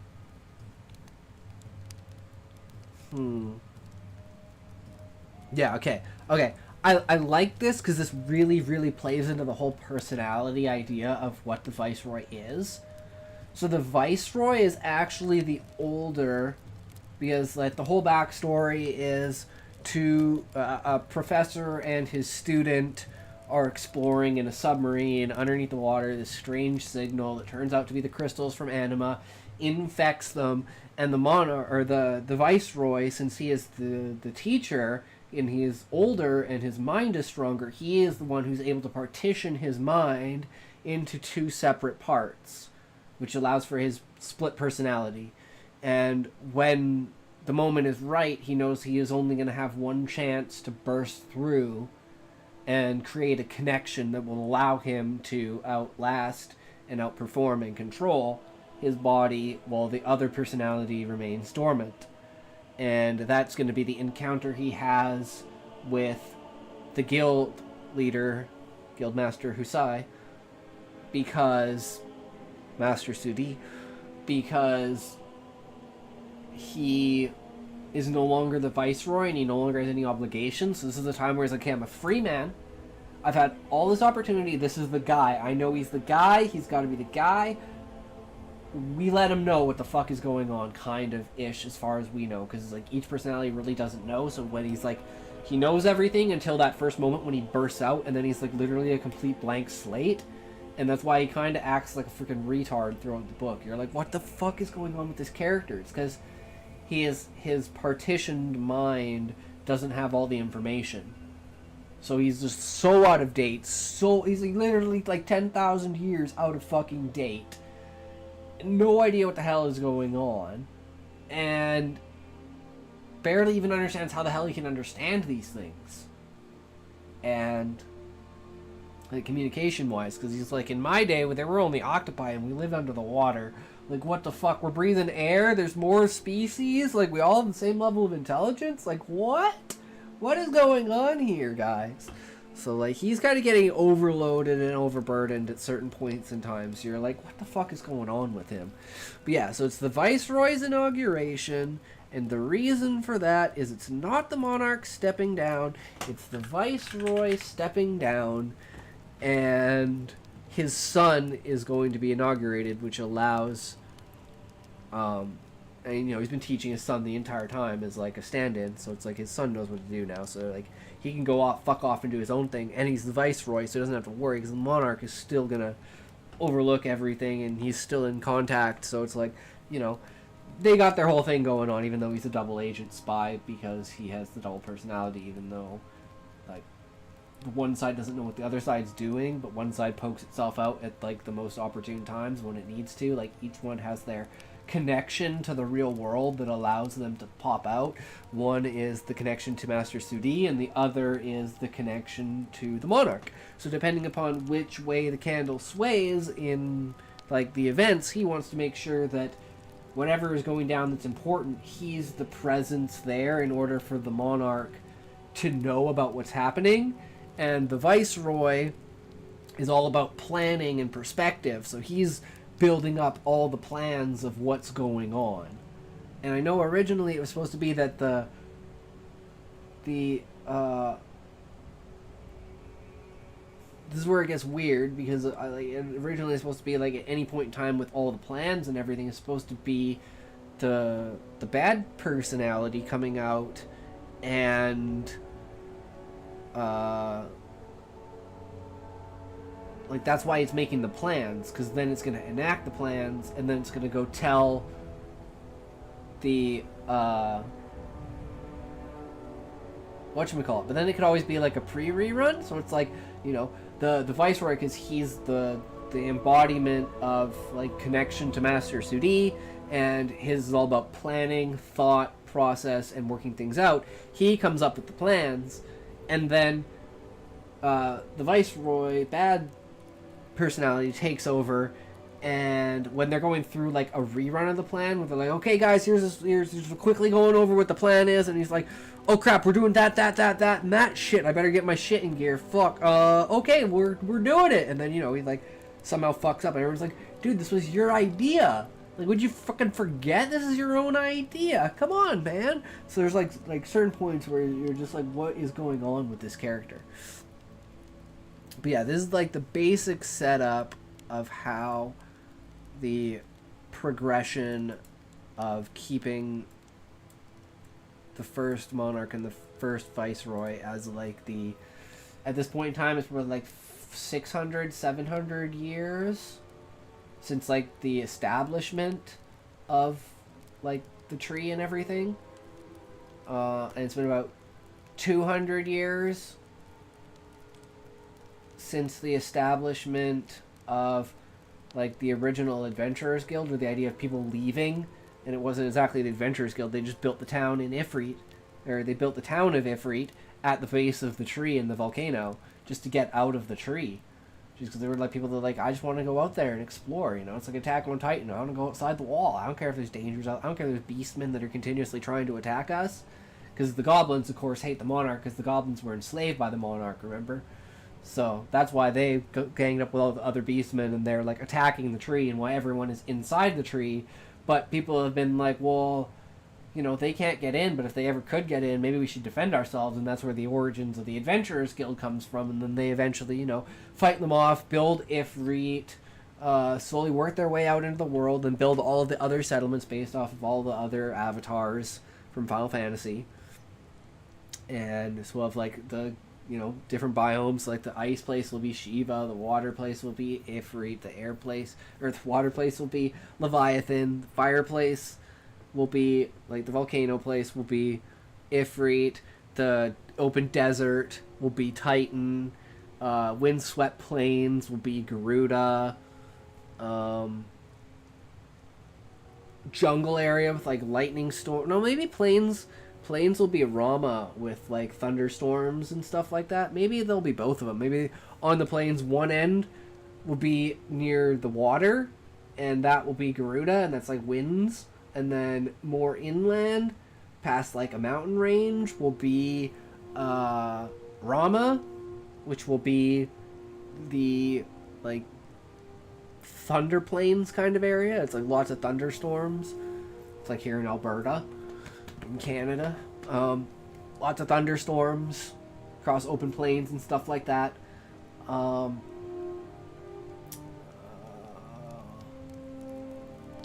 am I missing? We got Ifrit, Garuda, Rama, or Ixion. I don't know, but I want to call the moon Ixion. So, but I could call, yeah, no, I want to call the moon Ixion. Gaia and Ixion.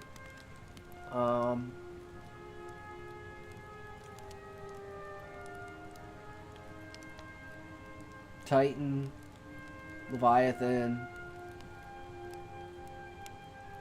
Valefor is going to be one, but it's going to be separate. That's, like, Valefor is the 100-year quest. That's the dungeon. Instead of being, like, the weakest at the beginning of the game, it's the strongest at the end of the book. And like always, it's like teased at the beginning how OP it is.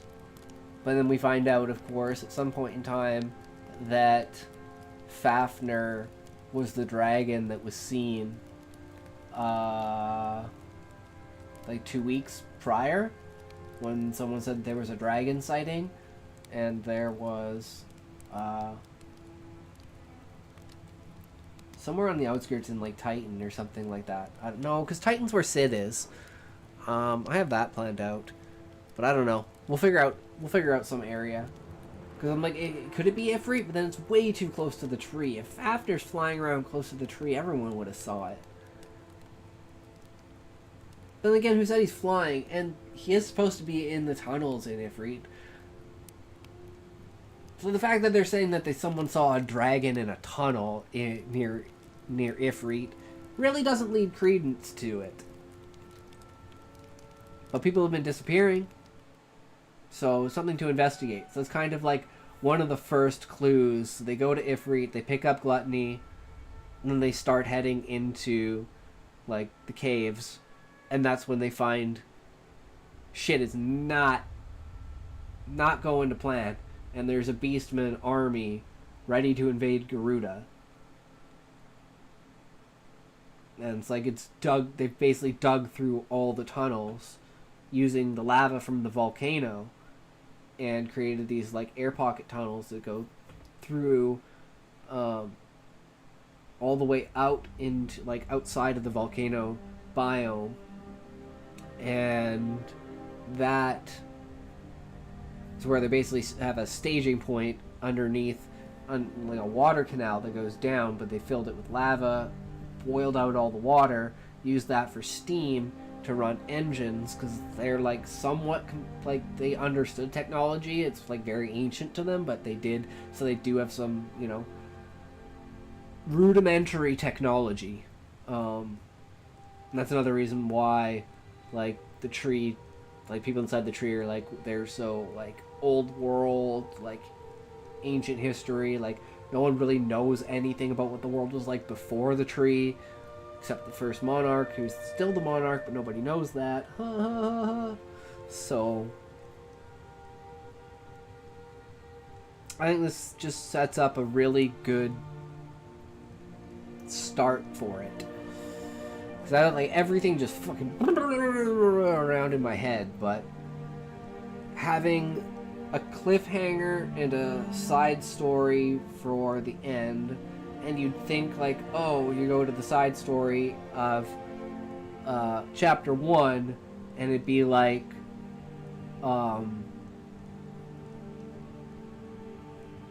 the whole video or something like that, like more stuff, but it's like it's actually like Gluttony and Husai meeting for the first time when they were younger. And then the second chapter with the Viceroy stepping down is like backstory about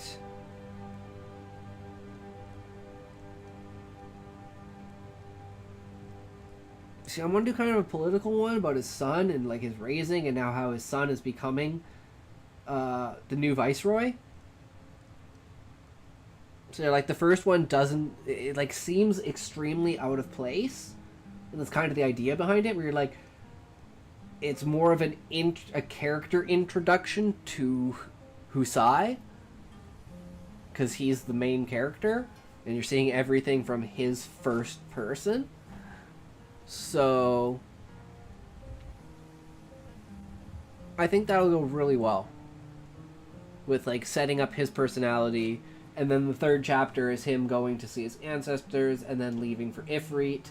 And then chapter 4 is him meeting with Gluttony and going on their adventures. And it's like you kind of have this backstory of who Gluttony is when you finally get introduced to Gluttony, if you've read the short story, the side quest. You'll be like, oh, I know who this guy is. But if you haven't read this side quest, you wouldn't know. And you don't have to know, because he'll be introduced. And it'll just be like an extra little bit of tidbit of knowledge. But I think I have rambled enough for now, and I think we've set in stone a lot of the directions that I want to go. It's like, I think of this as like, this is the storyboard, and then everything that I've done over the last hour and a half or so is like the director's notes on how these things play out, why they play out, and a little bit of backstory to give a tone and a feeling for how the characters feel in that moment, and like why things are happening the way that they're happening. So I'm pretty satisfied with that. So we'll have to do a full write-up of it, rough draft. But I don't like doing anything more than just a basic rough draft, because lines change sometimes as you're going through it and getting all of the finer bits of detail, like how the system sets up. So now I have an entirely new idea of, like, you know, I have branches in my head of where things can go, but sitting down, identifying where the flaws are, and confirming how everything should work is just gives me a little bit more to work with, because it gets something set in stone, and then it gets all that backstory that I have in my head, like, okay, does this work? How does this work? How can I play off of characters that are created because of these situations, and how can I, you know, build upon that? And I think we really did that by having concubines, because that adds an entirely new depth of how the tree has sustained this way of life for so long, because it just seems so natural how everything just flows into it. So going from these cliff notes into this, not too bad, not too bad. But we need to hold on here.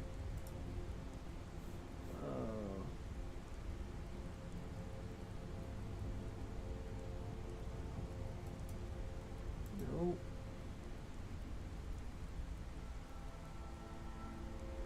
Okay. Oh, there we go. That's the one I want. I need to rename these. Alright, so everything's just going to kind of get fucked up here. So let's see how this works. I don't know.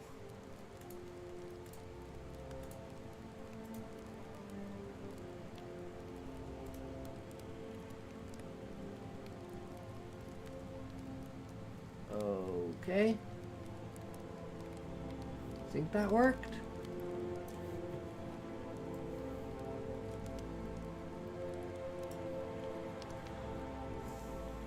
Didn't fuck up anything on this side. Nope. Alright. Now we're gonna do some Final Fantasy. Maybe get some merits. I don't know. Play some RuneScape. But as needs a Tokskis.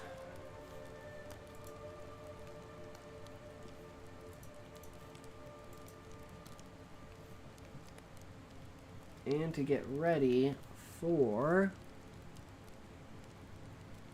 There's this weird thing going on here, but whatever. Mary Poe.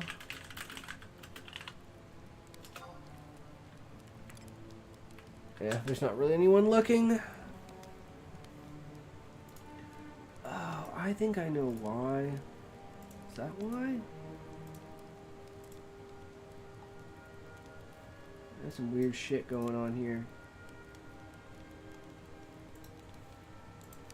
It might be an OBS thing, though. I don't know. I just had to switch over my monitors. The Final Fantasy doesn't like this, and I wasn't intending to play it, but, you know, we can. It's only 12:30. We got time. High wind. Let's go do that.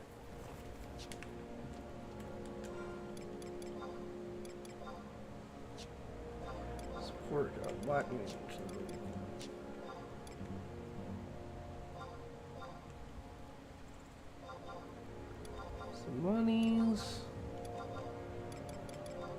high wind. Throw these back.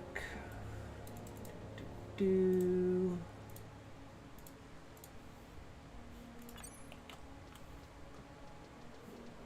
Here.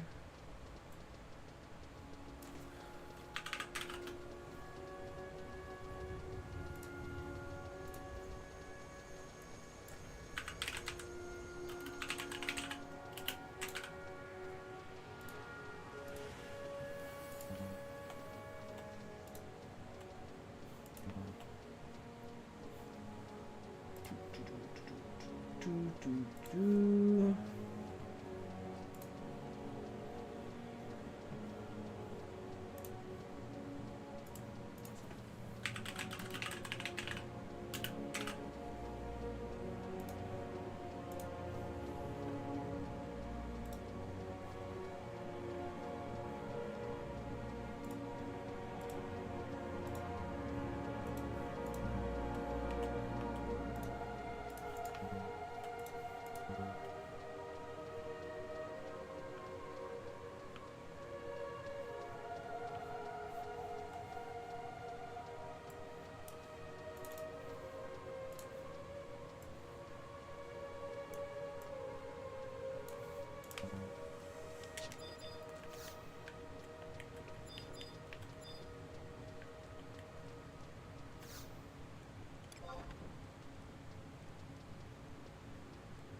Well, let's fucking go.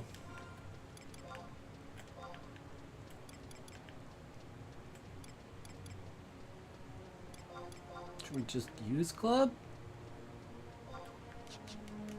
Slash black mage. No, you're shitting me. Damn, I missed it by like 5 seconds. Well, that sucks. That's what I get for not paying attention. That's what I get for not hustling my way there as fast as I fucking can. They need more? I guess I can go to Winders to meet them there.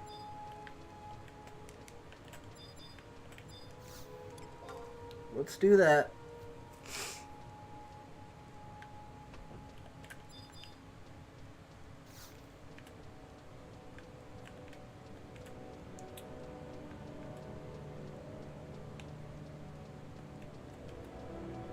Well, it's a good thing if they can't kill it then. At least it gives me a chance.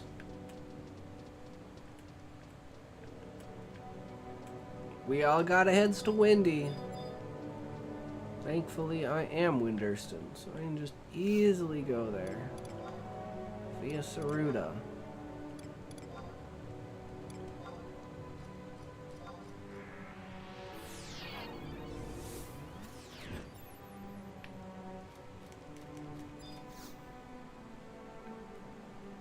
Can't believe I missed it by that much. Literally because I was not paying attention. And not running there as fast as possible as soon as I saw the message. Because I'm a fucking idiot. That's not where I want to go.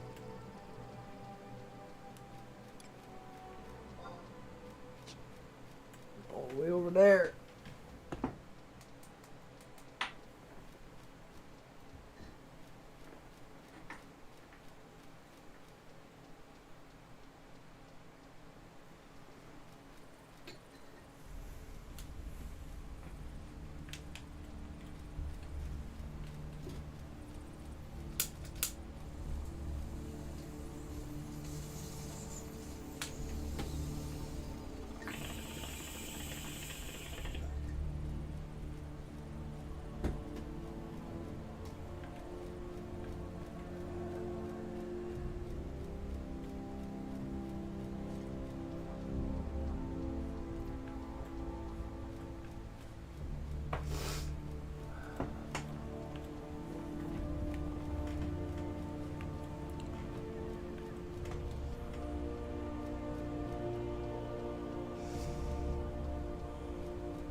I'm gonna grab some food while we wait for a party, because I don't think we're getting a party.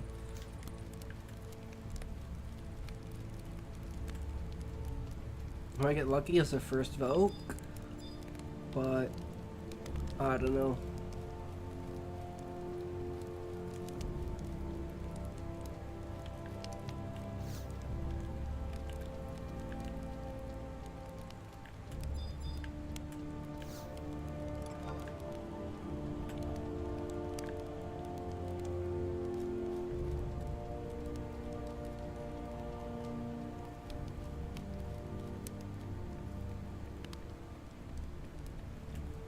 I'll be right back.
Yo, I'm back. So if we don't get a party after we kill Highwind, I think I'm just gonna call it.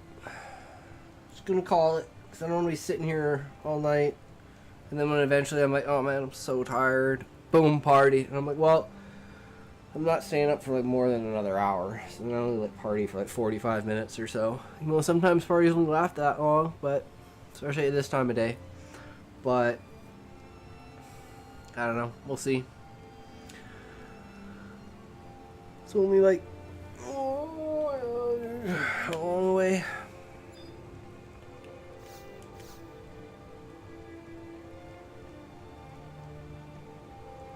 Eight minutes. It's still that long out?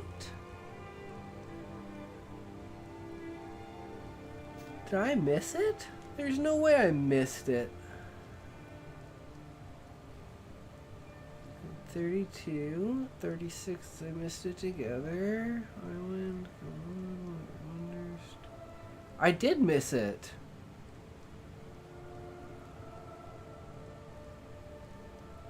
Wait.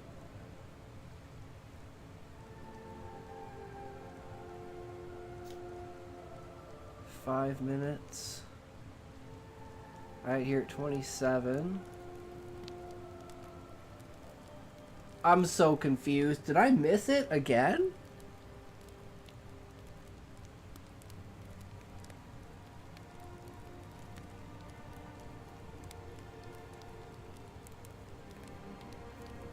No one. Need more. Have a wonderful journey. Like 27, and then it said HW Windy to Juno. When was the first? 23:37, and it was 26. 27.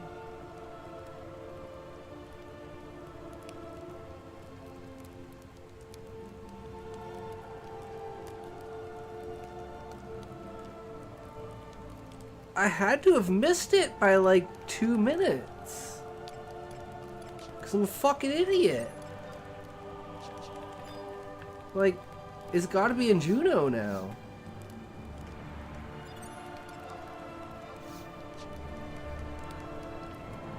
God damn, I'm an idiot.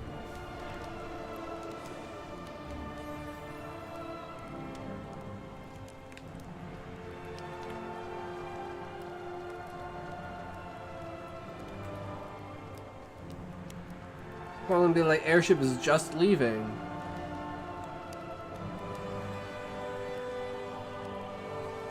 I don't even know. I've never even tried to look into the airship bay. It's here. And I think Highwind's dead. It's most likely dead. No one said anything after that. I can't believe I missed it because I'm an idiot. By like a minute. Flight bound for Winters is now departing. Oh, and if there's no one here, then they obviously killed it. I fucking hate Highwind. I hate doing this shit.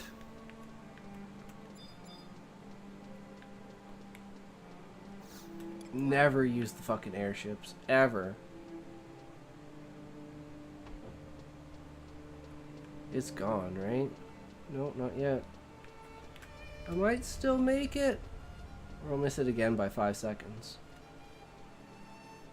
Well, it doesn't look like anyone's here, so it looks like Highwind's dead. Oh, maybe not.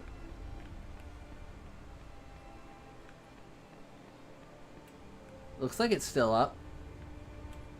Maybe we get lucky. Nice, we made it. Good call.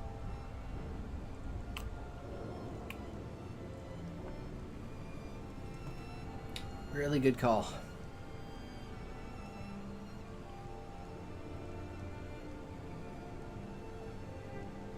So yeah, if we don't get a party by the time we kill this, I think we're going to end it, because I'm just going to sit here and eat for like the next 20 minutes, and then, yeah. So, I think it is probably best just to end it. Call it here. We had a good run. Oh, I'm dumb. Where am I going?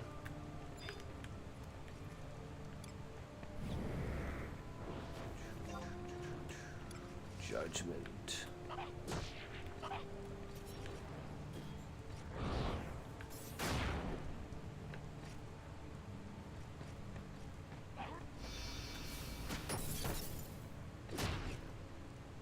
Smack the shit out of this bitch. Oh, I missed. Oh, a fucking shadow. That is my luck. The second I get fucking hit.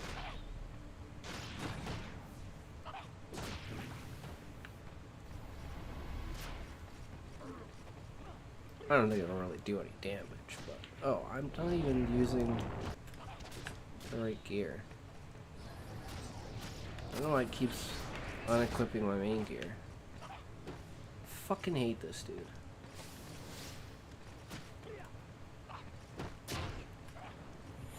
There we go, I actually hit him with it. 201. Not too bad.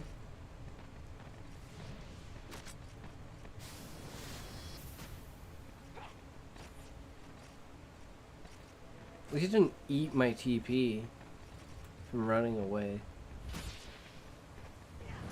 Yeah, we're gonna fuck his face up. We're really fucking his face up.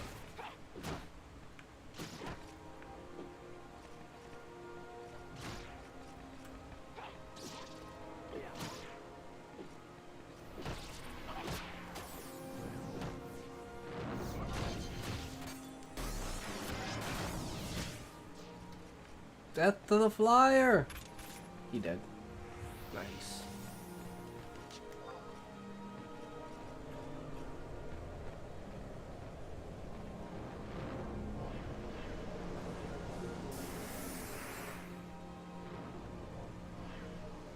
Yeah, a third of a merit, not bad.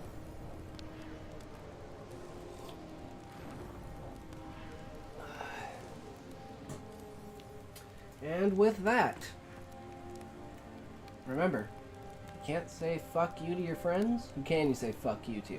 Fuck